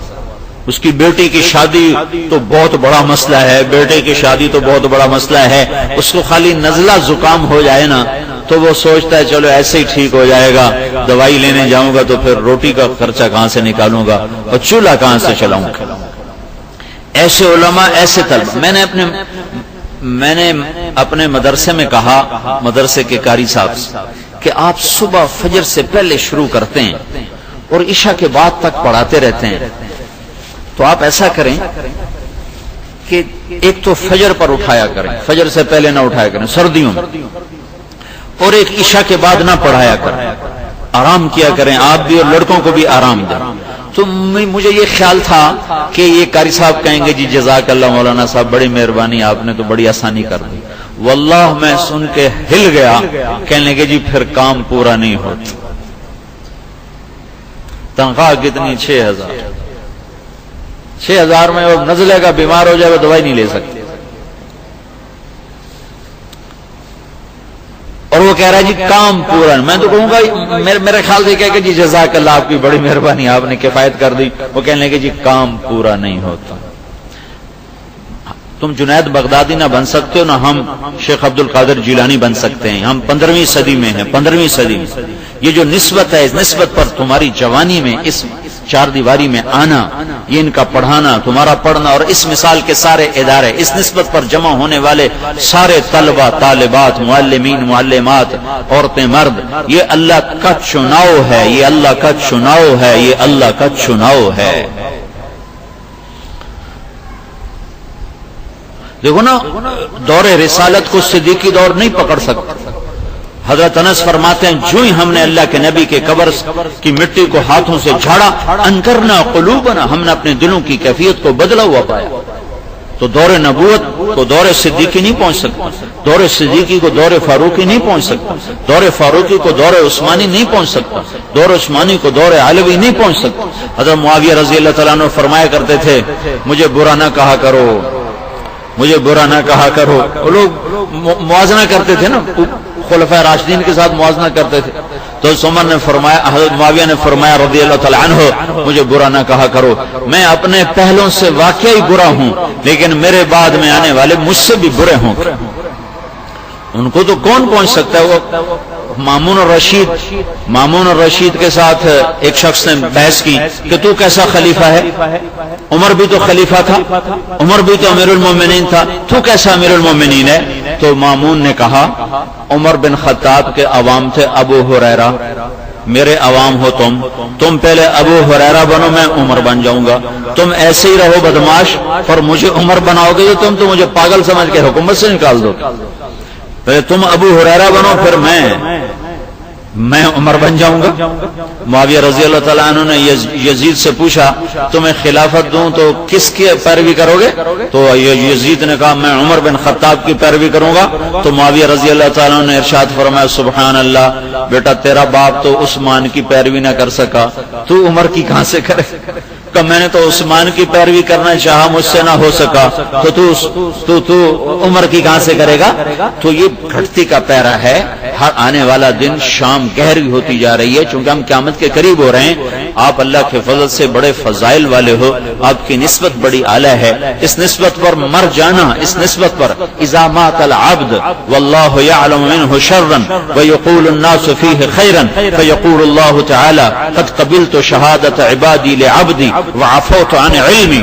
اللہ تعالیٰ حدیث قدسی میں فرماتا ہے جب کوئی شخص مرتا ہے اور میں اسے جانتا ہوں کہ یہ غلط آدمی ہے، لیکن لوگوں میں اس کی نیکی مشہور ہوتی ہے، مولانا صاحب فوت ہو گئے، حافظ صاحب فوت ہو گئے، فلاں طالب علم فوت ہو گیا، وہ تبلیغ والا فوت ہو گیا، وہ مؤذن فوت ہو گیا، وہ تہجد گزار، اس قسم کی باتیں جب چلنا شروع ہوتی ہیں تو اللہ تعالیٰ کے بارگاہ میں جب وہ بندہ پیش ہوتا ہے تو اللہ تعالیٰ فرماتا ہے مجھے پتا ہے تم غلط آدمی ہو، لیکن میرے بندے تمہارے حق میں گواہی دے رہے ہیں، میں اپنے علم کو ختم کرتا ہوں، لوگوں کی گواہی پر تیرا فیصلہ کرتا ہوں. تو ہم علماء نہیں ہیں، ہم تھوڑا بہت عربی پڑھے ہوئے لوگ ہیں. کہاں علم اور کہاں ہم، کہاں اور کہاں یہ نکہت گل، نسیم صبح تیری مہربانی. ہمیں اللہ نے نسبت عطا فرما دی، لیکن نسبت کی لاج رکھنا یہ ذمہ پڑ جاتا ہے. اللہ نے ہمیں نسبت دے دی، اس نسبت کو سنبھال کے رکھو، یہ بڑی عظیم نسبت ہے، بہت اعلیٰ نسبت ہے. حضرت مولانا قاسم نانوتوی رحمت اللہ علیہ کی تنخواہ تھی 5 روپے دیوبند سے، اور ان کو نواب حیدرآباد نے بلایا اس زمانے میں کہ آپ کو 500 روپیہ تنخواہ دوں گا، آپ میرے پاس آ جائیں حیدرآباد.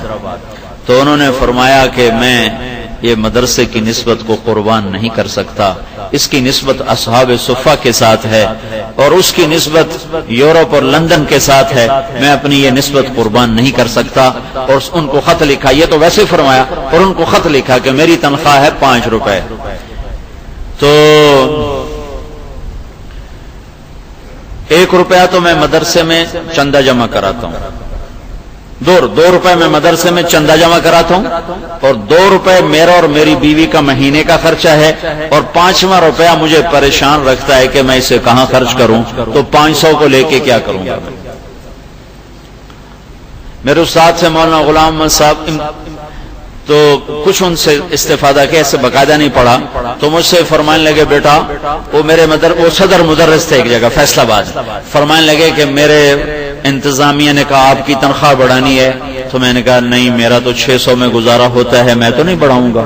کہا جی پھر نیچے والے اساتذہ کی بڑھانے کی ضرورت پڑ رہی ہے، ان کی طرف سے مطالبہ ہے. تو فرمایا ان کی بڑھا دو، میری 600 ہی رہنے دو، میرا 600 میں گزارا ہو رہا ہے. ایک دفعہ ان کا بیٹا میرا ساتھی تھا، رائمنڈ میں ہم کٹھے پڑھتے تھے، تو مجھ سے فرمانے لگے بیٹا تمہیں پتہ چلا اب ہم امیر ہو گئے. میں نے کہا اچھا جی وہ کیسے؟ کہا اب ہماری ہانڈی میں ٹماٹر ڈلتا ہے. میں نے کہا جی کیوں؟ کہا مولوی حسینہ میں جب سے پڑھ کے آئے وہ کہتا میں ٹماٹر والی سبزی کھاؤں گا، اس کے بغیر کھا نہیں سکتا. تو اب ہم بھی امیر ہو گئے، ہماری سبزی میں ٹماٹر ڈلتا ہے. یہ ایسے لوگ اس دھرتی نے پیدا کیے ہیں اور یہ مدرسے قائم ہے. پوری دنیا میں ایسے مدرسے قائم نہیں، پوری دنیا میں ایسا مدارس خانقاہی نظام ہے پوری دنیا میں، لیکن مدارس کا نظام ایسا پوری دنیا میں کوئی، پوری دنیا میں نہ ایسے طلبہ، نہ ایسے ذوق والے، نہ ایسے شوق والے. ابھی مجھے عدنان صاحب بتا رہے تھے کہ وہ بی اے پاس بچے، BSc پاس بچے، وہ آ کے یہاں 4 سالہ نصاب پڑھنے کے لیے آ رہے ہیں، اور انہوں نے لینے ہیں 20-25، وہ ہیں 60-70. یقیناً باقی واپس جائیں گے. تو وہ کتنے قربانی کے ساتھ بچے آ رہے ہیں کہ BA چھوڑ کر آ رہا ہے، کوئی MA چھوڑ کر آ رہا ہے، کوئی BSc چھوڑ کر آ رہا ہے. یہ فضا پوری دنیا میں کہیں نہیں. جو یہاں داخل ہو جائیں مناسب ہے، جن کو داخلہ نہ ملے کہیں اور، چونکہ سب کو تو سمایا نہیں جا سکتا. ہر مدرسے کا ابھی میں نے داخلہ کیا، 150 لڑکا آیا داخل ہونے کے لیے، تو میں نے تو 30 لڑکے لینے تھے، 150 تو سارے میں نہیں داخل کر سکتا تھا. تو میں نے اپنے لیے 30 کا انتخاب کرنا تھا. تو باقیوں کی منت کی کہ بھائی آپ کہیں اور چلے جاؤ، اس سے زیادہ ہم لے نہیں سکتے. ایک دور میں نے آنکھوں سے دیکھا ہے، مدرسے ویران ہوتے تھے اور پڑھنے والا نام کا لڑکا نہیں ہوتا تھا، اور اشتہار ہوتے تھے جو ہمارے مدرسے میں پڑھے گا ہم کھانا بھی دیں گے، کپڑے بھی دیں گے، صابن بھی دیں گے، تیل بھی دیں گے، 300 روپے ماہانہ وظیفہ بھی دیں گے. یہ مجھے آج تک وہ مدرسے کا اشتہار یاد ہے. اب اللہ کے فضل سے ہر مدرسہ ایسا ہے کہ وہ ہاتھ جوڑ رہا ہوتا ہے، جی ہمارے پاس گنجائش کوئی نہیں، ہمارے پاس گنجائش کوئی نہیں، آپ کہیں اور چلے جائیں، ہمارے پاس گنجائش کوئی نہیں. اللہ کے فضل و کرم سے ہمارے بڑوں نے ہم تک یہ نعمت پہنچائی، اس کو سلامتی کے ساتھ آگے پہنچانا ہمارے ذمہ ہے. اللہ صفات قبولیت کے ساتھ انہوں نے جان کھپائی، اپنے مٹھی کو بند رکھا. مجھے مولانا عبید اللہ انور صاحب رحمۃ اللہ علیہ فرمانے لگے، بیٹا ہمارے گھر میں 16 سال فاقہ رہا، 16 سال. مولانا احمد علی صاحب لاہوری رحمۃ اللہ علیہ ایسے کشف کے اللہ تعالیٰ نے ان پر علم کھولے تھے اور تصوف کے، اس کے پیچھے 16 سال کا فاقہ تھا. 16 سال کا. جب تک ہماری والدہ زندہ رہی ہمارے گھر میں ناشتہ نہیں بنا. ختم نبوت کی تحریک میں حضرت لاہوری رحمۃ اللہ علیہ کے پر کی گرفتاری کا حکم ہوا تو انہوں نے گھر میں چھاپا مارا. تو جو انسپیکٹر تھا نا، اس نے گھر کی تلاشی لی تو واللہ ایک مٹھی آٹا گھر میں نہیں تھا اور ایک دانہ دال کا گھر میں نہیں تھا. تو انسپیکٹر رونے لگا اور ہاتھ جوڑ دیے کہ حضرت میں گورنمنٹ کا ملازم ہوں، میرے لیے بد دعا نہ کر دیں. دشمن بھی جن کو دیکھ کر کانپ اٹھے، اس طرح ان لوگوں نے زندگی گزاری. حضرت مولانا خلیل احمد سہارنپوری رحمت اللہ علیہ کے گھر جب فاقہ ہوتا تھا تو سفید کپڑے پہن کر نکلتے تھے کہ کسی کو پتہ نہ چلے کہ گھر میں فاقہ ہے. مولانا محمد یوسف صاحب رحمت اللہ علیہ نے فرمایا، جس دن ہمارے گھر میں فاقہ ہوتا تھا تو کوئی مہمان عورت آ جاتی گھر میں ملنے تو میری ماں مجھے کمرے میں بند کر کے باہر سے تالا لگا دیتی کہ کہیں مہمانوں کے سامنے روٹی نہ مانگی. آئے عشاق گئے وعدہ فردہ لے کر، اب انہیں ڈھونڈ چراغ رخ زیبا لے کر. تو پس کر ان لوگوں نے کام کیا ہے، تو تب جا کر دین کی شکلیں زندہ ہوئیں، اور دین کے ہر شعبے میں اللہ تعالیٰ نے ایسی رونق، ایسی بہار دکھائی. ان لوگوں کی یہ پچھلی صدی میں جو قافلہ گزرا ہے، ایسا قافلہ سارے عالم اسلام نے ایسا قافلہ نہیں دیکھا. عجب لوگ گزرے ہیں. وہ اللہ پاک کا انتخاب تھا اس بر صغیر کے لیے کہ اللہ نے ایسے لوگوں کا انتخاب فرمایا کہ پوری دنیا میں ان سے زیادہ علم والے ہوں گے، میں اس کا انکار نہیں کرتا ہوں، لیکن ان سے زیادہ انفع پوری دنیا میں کوئی نہیں. ان کا علم جو آخری کنارے تک. میں ابھی گیا تھا ناروے، تو ناروے میں آگے ایک جگہ ہے جہاں شمال کا آخری کنارہ ہے، شمال. تو میں جنوب کے آخری کنارے گیا تھا کئی سال پہلے، جنوبی افریقہ میں جہاں 2 سمندر ملتے ہیں. تو مجھے تمنا تھی کہ اللہ مجھے شمال کا آخری کنارہ بھی دکھائے، وہاں بھی اذان دوں. ادھر بھی جماعت میں گئے تھے تو قدم پڑے تھے. تو میں گیا ناروے، تو میں نے ان سے کہا مجھے وہاں لے چلو. انہوں نے کہا وہ جگہ بڑی دور ہے، 2 گھنٹے کا ہوائی جہاز کا سفر ہے، 5 گھنٹے کا گاڑی کا سفر ہے، تو سردی بہت سخت ہے. میں نے کہا نہیں مجھے جانا ضرور ہے، میں نے اذان دینی ہے جا کے اور نماز پڑھنی. اور اللہ کے نبی کا وعدہ سچا ہونے کو ہے کہ ہر کچے پکے گھر میں اور دنیا کے آخری کنارے تک اللہ میری بات کو پہنچائے گا. یہ وہ زمانہ ہے اور آ چکا ہے کہ اللہ ہر کچے پکے گھر میں اب اللہ تعالیٰ اپنی بات کو پہنچا رہا ہے اور پہنچانے والا اور مکمل کرنے والا ہے. تو ہم کوئی 4-5 ساتھی پوری جماعت بنی اور ہم گئے. پہلے آلٹا ایک شہر آتا ہے، یہ وہ علاقہ ہے جہاں 2 مہینے سورج ڈوبتا نہیں اور 2 مہینے نکلتا نہیں. جون جولائی میں سورج ڈوبتا نہیں اور نومبر دسمبر میں سورج نکلتا نہیں. 2 مہینے مسلسل رات ہے اور 2 مہینے مسلسل دن ہے. جب ہم آلٹا پہنچے جو دنیا کا بالکل آخری شہر ہے شمال میں، تو وہاں اللہ کے فضل سے فضائل اعمال پڑی تھی اور وہاں گشت ہو رہا تھا، وہاں سے روزہ جماعتیں نکل رہی تھی، وہاں تعلیم ہو رہی تھی اور وہاں باقاعدہ تبلیغ کے گشت ہو رہے تھے. حالانکہ ٹوٹل اس شہر میں 70 مسلمان تھے، لیکن انہوں نے سروزہ جماعتیں اور گشت اور سارا نظام چلایا ہوا تھا. صومالیہ کے مسلمان وہاں پہنچے ہوئے ہیں. پھر وہاں سے 4 گھنٹے چل کر ہم پہنچے آخری بستی تھی جس سے آگے وہ شمال کا کنارہ تھا. تو وہاں جو سب سے پہلے ہمیں مسلمان ملا اس کے 10 دن جماعت میں لگے ہوئے تھے. تو یہ نظام الدین کی بستی سے نکلا ہوا فیض دنیا کے آخری کنارے تک میں نے آنکھوں سے دیکھا. اس نے بتایا میرے 10 دن لگے ہوئے، چھوٹی چھوٹی اس نے داڑھی رکھی ہوئی تھی، اسی نے ہمیں ہوٹل لے کر دیا اور ہمارا سامان رکھا. پھر ہمیں وہاں پہنچا تو وہ ایک ہیبت ناک جگہ ہے، ہیبت طاری ہو جاتی ہے وہاں.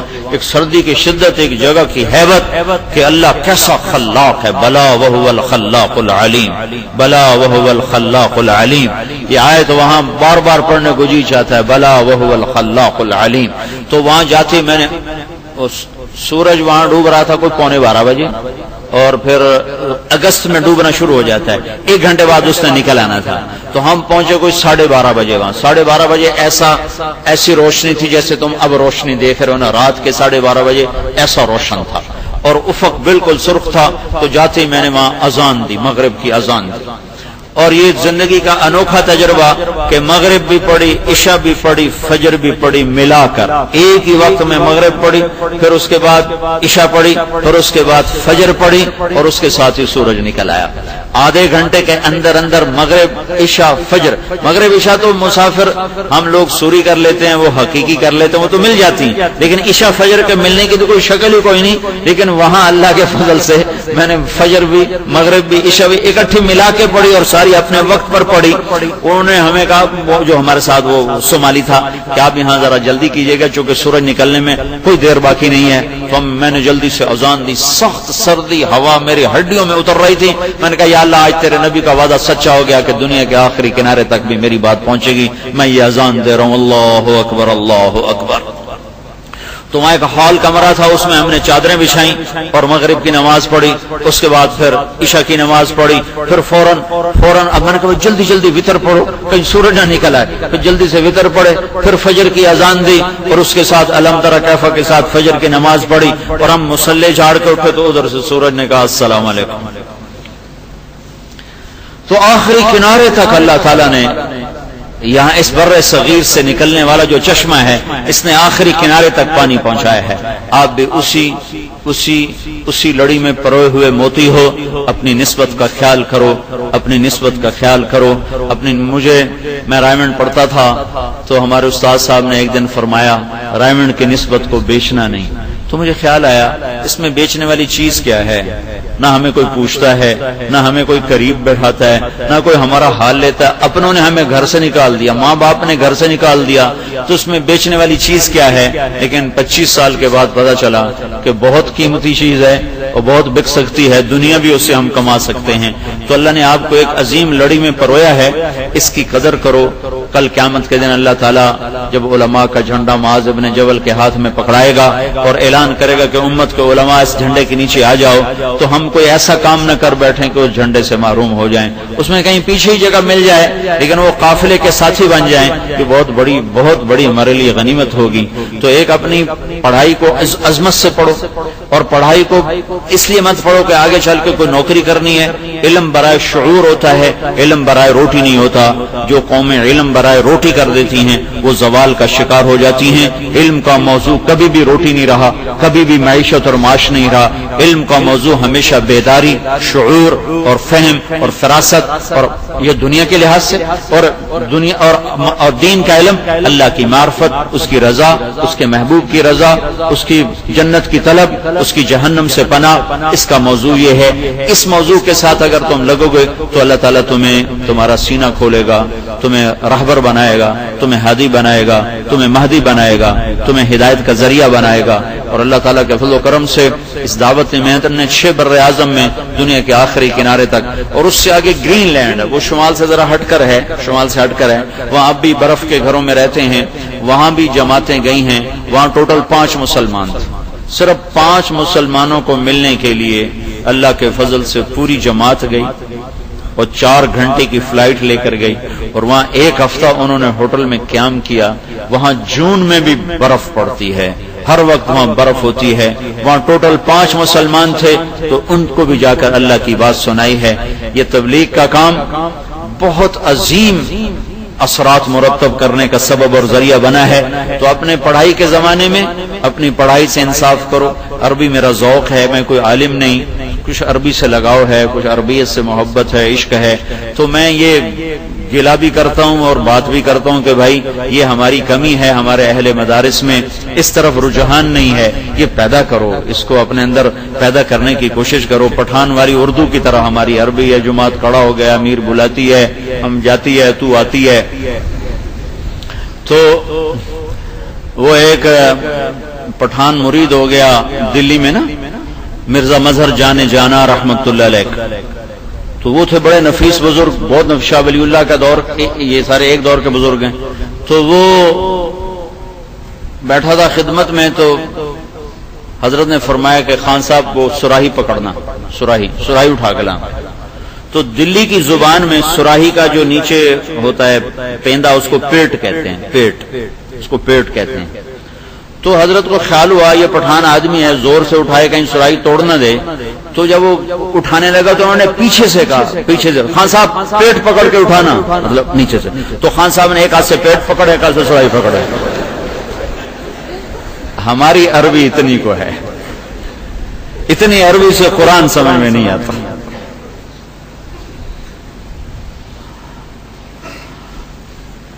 میں جماعت میں تھا، یہ تو پڑا ہوا واقعہ، یہ میرے اوپر بیتا ہوا واقعہ. میں جماعت میں تھا، واپس آیا تو ہمارا امیر غائب تھا. میں نے کہا امیر صاحب کدھر ہیں؟ کہا وہ کام گئے. کھانا لگ گیا تو امیر کھانے کھاتے کے دوران آیا اور بڑا افسردہ میرے پاس آ کے بیٹھا، عربوں کی جماعت. کہا جی مولوی صاحب میں سارا کوئٹہ چھان مارا، مجھے بطخ کہیں سے نہیں ملے. میں نے کہا بطخ کی کیا ضرورت؟ کہ یہ عرب شیخ کہہ رہے تھے کہ روزانہ تم پکاتے ہو یہ گوشت، تو آج بطخ کا گوشت پکاؤ. میں نے کہا عربوں نے تو بطخ دیکھی کوئی نہیں ہوتی، تو ان کو کیسے پتا چلا کہ بطخ کا گوشت پکاؤ؟ کہا جی یہ ترجمان نے کہا تھا بھائی شیخ کہہ رہے ہیں بطخ کا گوشت پکاؤ. میں نے شیخ سے پوچھا، میں نے کہا شیخ آپ نے آج کیا کہا تھا پکانے کو؟ انہوں نے کہا میں نے یہ کہا تھا کہ روزانہ گوشت بنتا ہے تو آج آلو بنا لو. آلو کو کہتے ہیں بتاتا جی، اور بطخ کو کہتے ہیں بط. عربی میں بطخ کو کہتے ہیں بط اور آلو کو کہتے ہیں بتاتا. تو ترجمان صاحب نے کہا کہ شیخ صاحب کہہ رہے ہیں آج بطخ کا گوشت پکاؤ. تو ہمارا امیر 4 گھنٹے ساری مارکیٹوں میں دھکے کھا واپس آیا. کہا جی بطخ تو ملی کوئی نہیں، یہ ہمارے مولویوں کی عربی ہے. تو اتنی عربی سے تو قرآن سمجھ میں نہیں آتا. ہاں قدوری کے مسئلے سمجھ جاؤ، وہ بھی نہیں سمجھ میں آتے. اصول فقہ خالصاً لغت کا علم ہے. اصول فقہ سمجھ نہیں سکتے لڑکے جب تک ان کو لغت نہ آتی. خالصاً لغت کا علم ہے اصول الفقہ. تو کچھ ذوق پیدا کرو، کچھ شوق پیدا کرو، آپس میں 4 دیواری میں عربی کی فضا بناؤ، بول چال کی فضا بناؤ. تو انشاءاللہ العزیز سے یہ جو کوئی بھی آدمی اپنی زبان بولے بغیر رہ نہیں سکتا. یہ مشکل کام ہے. میں اپنے مدرسے میں بہت ترغیب، سب سے زیادہ میری ترغیب اس پر چلتی ہے. لیکن 1 مہینے بعد وہ سارے ٹھنڈے پڑ جاتے، پھر مجھے ترغیب دینی پڑتی، پھر وہ ٹھنڈے پڑ جاتے. کہ یہ زبان اپنی عجب شے. ہماری تشکیل ہوئی سرگودے کے دیہاتوں میں، پیدل ہم چلے، پیدل. تو مولوی کمال مرحوم تھے میرے ساتھی، سوات کے بڑے خان کے بیٹے تھے، امریکہ میں فوت ہوئے، انگلینڈ میں رہے، پھر امریکہ میں جا کے فوت ہوئے. تو ہم پہنچے، بستیوں میں سے گشت کرتے کرتے بھیرا پہنچے. بھیرا ایک شہر. تو عشاء کی نماز کے بعد جو امام مسجد تھا وہ درس قرآن دے رہا. مولوی کمال میرے ساتھ یوں کر کے بیٹھا تھا، سبز رنگ کا جوڑا پہنا ہوا. میں نے ایسے ذرا مٹیالہ سا پہنا تھا، مولوی کمال کا سبز رنگ کا کرتا، سبز رنگ کی شلوار. تو ایسے کر کے بیٹھا ہوا تھا، میں یوں بیٹھا ہوں. اب اس کو 10 دن میں پشتو بولنے والا ایک بھی نہیں ملا. یہ ذہن میں رہے، 10 دن میں پشتو بول دغا والا ایک نہیں ملا. تو لہذا ان کی زبان بیچاری بل کھا اردو بول پریشان حال تھے. تو مولوی کمال ایسے بیٹھے تھے. تو وہ جو تھے نا امام صاحب، انہوں نے اپنے درس میں کہا جب وہ وہاں پہنچا کو جب وہ وہاں پہنچا، یہ جملہ مجھے یاد ہے، اگلا پچھلا یاد کوئی نہیں. جب وہ وہاں پہنچا تو کمال ایسے دھا پختون دے مجھے کہتا ہے دھا پختون دے. میں نے کہا اچھا. تو جو ہی درس ختم ہوا مولوی کمال نے چھلانگ لگائی تو کہتا تسو پختون دے، کہتا ہاؤ کا نا دغا دغا دغا.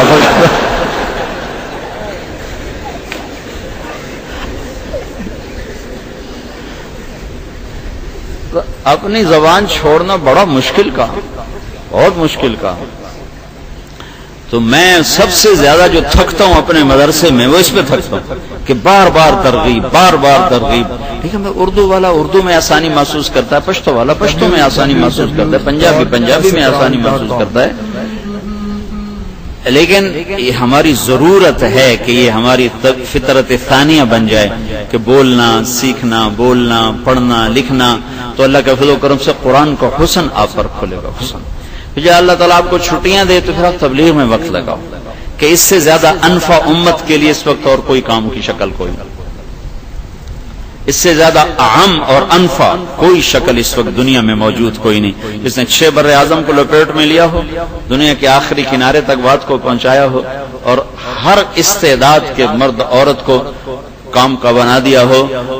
ابھی میں حیدرآباد کے اجتماع سے آ رہا ہوں تو 10 بجے حلقے لگتے ہیں، علماء میں کون بیان کرے اور خواص میں کون بیان کرے، طلبہ میں کون بیان کرے، اور ایک حلقہ تھا گونگے بہروں میں کون بیان کرے. گونگے بہروں کا مستقل حلقہ، اس میں باقاعدہ بیان ہو رہا ہے. اور گونگے بہروں کی سال کی جماعت بیرون ملک جا رہی، 7 مہینے کی جماعت جا رہی ہے، سال کے لیے اندرون ملک پیدل چل رہے ہیں، 4 مہینے چلے کے لیے چل رہے ہیں. دعوت کی محنت نے گونگوں کو داعی بنا دیا. ہم نے بنگلہ دیش میں ایک دفعہ چلہ لگایا تو میں نے گونگوں کو اکٹھا کیا تو کچھ 60-70 گونگے اکٹھے. ایک آدمی ہم میں گونگوں کی زبان جانتا تھا، اس نے ان کو کلمہ سکھایا، نماز سکھائی، وضو سکھایا، طہارت سکھائی. تو جب ہم واپس آ رہے تھے تو 70 گونگے ہمیں چھوڑنے کے لیے مسجد میں آئے ہوئے تھے، اور ان کے ترجمان نے مجھ سے کہا کہ آپ کی جماعت ہمیں ماں باپ سے زیادہ محبوب ہے، کہ ماں باپ نے ہمیں دین نے سکھایا تھا، آپ ہمیں دین سکھا کے جا رہے. تو میرے عزیزو، چھٹیاں بھی دور ہیں، اس لیے اس پہلو کو میں نے زیادہ نہیں بیان کیا. جس میں تم چل رہے اس کو میں نے زیادہ بیان کیا ہے کہ ابھی سال کا شروع ہے، ابھی تو تمہاری تعلیم میں کھپنے کی ضرورت ہے. فضائل کے ابواب ضرور پڑھائے جائیں، ضرور پڑھے جائیں، تفصیل کے ساتھ پڑھے جائیں، تفصیل کے ساتھ پڑھائے جائیں. اور آپ اپنے ذاتی مطالعہ میں ان ابواب کو پڑھو، اس کا اثر دل پر ہوتا ہے. میں جب سال لگا رہا تھا تو ایک عرب میرے ساتھ تھا، مجھ سے کہنے لگا تم نے ہادی الارواح پڑھی ہے؟ ٹھیک ہے، میں نے تو نام بھی آج سنا ہے. تو وہ کہنے لگے یہ کتاب ہے جنت کے موضوع پر، ابن القیم رحمۃ اللہ علیہ کی. میں نے کہا مجھے معلوم نہیں، میں نے تو آج تک دیکھی نہیں. جب ہم تشکیل سے واپس آئے تو انہوں نے مجھے وہ کتاب دی، میں نے اس کا مطالعہ کیا تو آپ یقین مانے میں بالکل مبہوت ہو گیا، مبہوت کہ یہ کیا لکھا ہوا ہے. آج تک زندگی گزر گئی، 10 سال ہو گئے پڑھتے ہوئے، لیکن ایسا جنت کا نہ بیان کبھی پڑھا نہ سنا. پھر میں نے جنت کو بیان کرنا شروع کیا. میں 1980 سے جنت کو بیان کر رہا ہوں کہ یہ میرا موضوع بن گیا. مجھے اس میں حلاوت آنے لگی کہ غیب کو بیان کرنا یہ ہمارا موضوع ہے. یؤمنون بالغیب، غیب کو کھولنا یہ دعوت اللہ ہے. جنت کو کھولنا دعوت اللہ ہے. اللہ کی بات دعوت اللہ ہے. اللہ کے رسول کی بات دعوت اللہ ہے. تو جو میں مشہور ہوا، شروع میں جو میری شہرت ہوئی وہ اس جنت سے ہوئی کہ لوگوں نے کبھی جنت سنی نہیں تھی. ایک جگہ میں نے ایسے ہی حوروں کا بیان کیا، ذمہ داروں کا مجمع تھا. تو میں نے کہا وہ 40 سال اس کی نظر پڑتی رہے گی، 70 سال اس کا معانقہ کرے گا، اور پھر میں ایسے میوے ہوں گے، ایسے کھانے ہوں گے. بات بیچ میں آگے چلی گئی. حدیث میں تھا اتنا کہ 70 سال کا معانقہ کرے گا. تو ایک بوڑھا بیٹھا ہوا تھا ذمہ دار، وہ میرے ساتھی کو کہنے لگا تو جنت کے بیان نے تو پاگل کر دیا لوگوں. اور ایسے نوجوان اللہ کے فضل سے نکلے. کتنے لوگوں نے، ایک ہمارے علاقے کا ذمہ دار تھا، ہر ہفتے اس کے ڈیرے پر مجرا ہوتا تھا. مجرا یعنی طوائفیں آ کے ناشتی تھی. ہر ہفتے شراب چلتی تھی اور عورتیں ناش کے لیے بلایا جاتا تھا. اس کا کوئی 35 ایکڑ کا باغ تھا آم کا، اس کے اندر اس نے اپنا عشرت زدہ بنایا ہوا تھا۔ تو میرا پڑوسی ذمہ دار تھا، تو میں سلام دعا تو پہلے ہی تھی، تو میں نے مل ملا کے اس کو 10 دن کے لیے تیار کر لیا۔ وہ 10 دن میرے ساتھ چلا۔ 10 دن کے بعد اللہ نے اس کو ایسا بدلا کہ اس نے وہ راہیں چھوڑ دی۔ تو ایک دفعہ وہ بازار حسن سے گزر رہا گاڑی میں، تو وہ عورتیں طوائفیں انہوں نے آ کے گاڑی کے آگے ایسے کھڑی ہو گئی اور اس کی گاڑی روکی۔ تو اس نے شیشہ کھولا، تو انہوں نے گلہ کیا، خان صاحب آپ ہمیں بھول ہی گئے، ہمیں بلاتے ہی نہیں۔ اس نے کہا اب ہم نے حوروں کو تک لیا ہے، اب ہم تمہیں نہیں بلائیں گے۔ کتنا بڑا حرام ختم ہوا، اس کو پتہ نہیں تھا کہ یہ حرام ہے، نہیں اس سے اعلیٰ چیز اس کے سامنے نہیں تھی۔ جب اس سے اعلیٰ چیز سامنے آئی تو اس نے اپنے آپ چھوڑ کر اتنی بڑی داڑھی رکھ کر وہ طائب ہو کے نمازیں پڑھتا ہوا حج بھی کیا اور نمازیں پڑھتا ہوا دنیا سے رخصت ہوا۔ بڑی خوبصورت اس کے بعد زندگی گزاری، خوبصورت موت اس کو اللہ تعالیٰ نے عطا فرمائی۔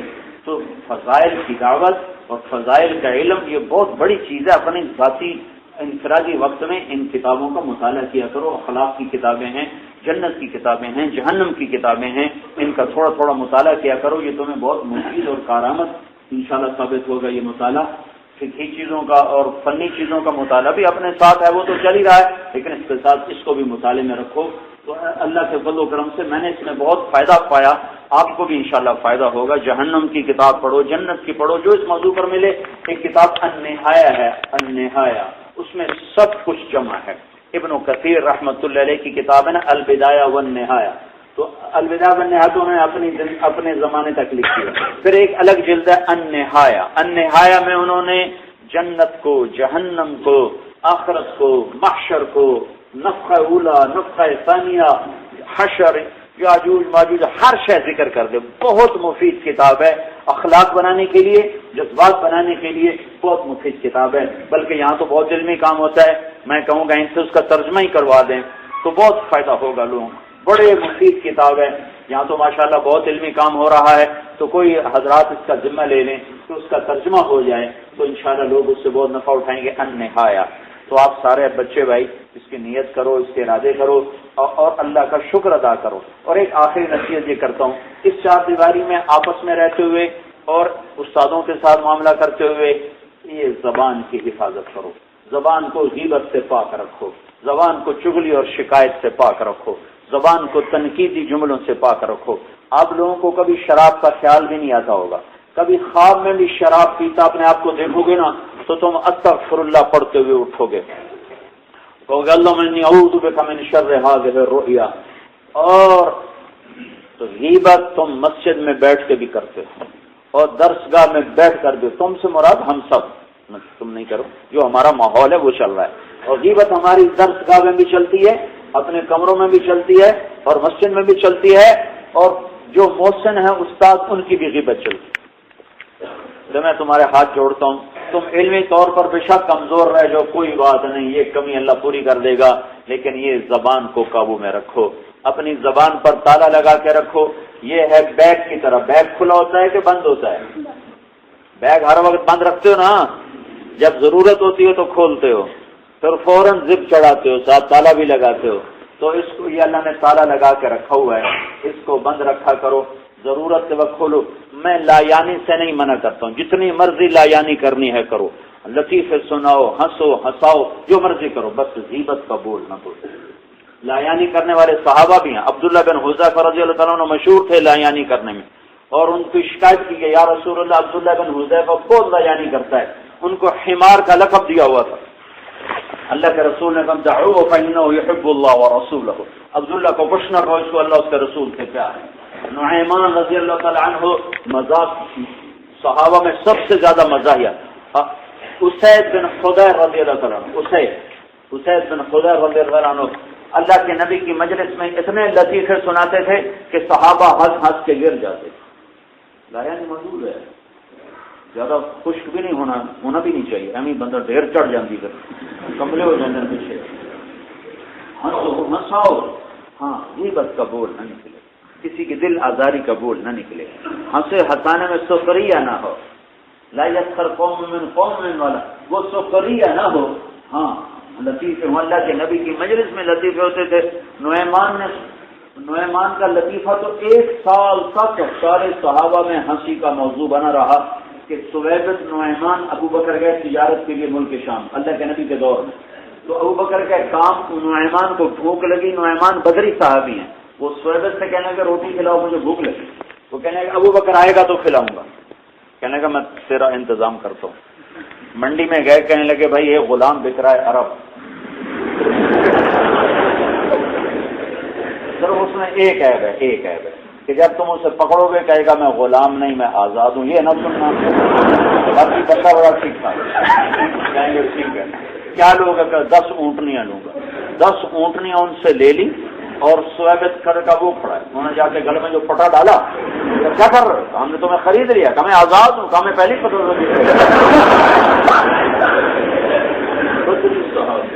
بدری۔ تو جب ابو بکر آئے تو کہنے کے سویبت کدھر ہے، میں نے بھیج دیا کہ تیرا بیڑا تیرا کیا کہہ رہے ہو، انہوں نے روٹی نہیں کھلائی میں نے بھیج دیا۔ تو ابو بکر وہ اونٹنیاں لے کر گئے اور سویبت کو چھڑا کر لائے، اور جب یہ قصہ اللہ کے نبی کو سنایا تو صحابہ ہاتھ زمین پہ گر گئے اور اللہ کے نبی کی بھی داڑھی کھل گئی، اور 1 سال مسلسل یہ لطیفہ اللہ کے نبی کی مجلس میں چلتا رہا۔ تو میں لایانی سے نہیں روکتا ہوں، تمہاری عمر ہے ہنسنے کھیلنے کی، غیبت سے بچو، دل آزاری کے بول سے بچو، اپنے استاد کی کمی پکڑنے سے بچو، اپنے ساتھی کی کمی پکڑنے سے بچو، اس زبان پہ حرام کر دو کسی کے دل آزاری کا بول۔ ابو دجانہ رضی اللہ تعالیٰ عنہ بدری صحابہ میں بدر سے لے کر آخری حج تک مسلسل ساتھ رہے، تو فرمانے لگے میرے پاس بخشش کا کوئی عمل نہیں سوائے ایک کے، بدر، احد، حنین، خندق، حدیبیہ، حج، تبوک، مستلق، مریسع، کیا کیا غزوات ہیں، کہا نہیں میرے پاس بخشش کا صرف ایک عمل ہے جس پر مجھے آس ہے کہ میں بخشا جاؤں گا، کہ میری زبان سے کسی کے دل آزاری کا بول نہیں نکلا اور میرے دل میں کسی مسلمان کا بغض نہیں، بغض نہ رکھو کسی کا اور زبان سے کسی کے دل آزاری نہ کرو، تو تمہاری یہ عمر ہے تم انشاءاللہ جنید بغدادی جیسے بنو، عبد القادر جیلانی جیسے، اللہ تم پر فیضان فرمائے۔ اتق المحارم تکن اعبد الناس، گناہ کرنا چھوڑ دے سب سے بڑا عبادت گزار بن جائے۔ تو میری یہ گزارش ہے آپ سب بچوں کی خدمت میں کہ اپنی زبان کو احتیاط سے استعمال کرو، یہ غیبت میں استعمال نہ ہو، دل آزاری میں استعمال نہ ہو، کسی سے اختلاف رائے بھی کرو تو محبت سے کرو، احترام سے کرو، اس کے پیچھے نہ پڑ جاؤ، اس کے دل آزاری نہ کر دو، اس کے دل شکنی کر دو، دل کا ٹوٹ جانا یہ بڑا مشکل کام ہے، پھر اسے دوبارہ جوڑنا، تعلق بنتے بنتے سال ہا سال لگتے ہیں اور ٹوٹ ایک بول سے جاتا ہے، انسان بڑا کمزور سا ہے، یہ اس سے بڑی مار کھاتا ہے، اس زبان سے بڑی مار کھاتا ہے۔ تو آپ سب بھائیوں کی خدمت میں گزارش ہے، یہ آخر میری بات ہے کہ آپ جوان ہو، جذبات ہوتے ہیں۔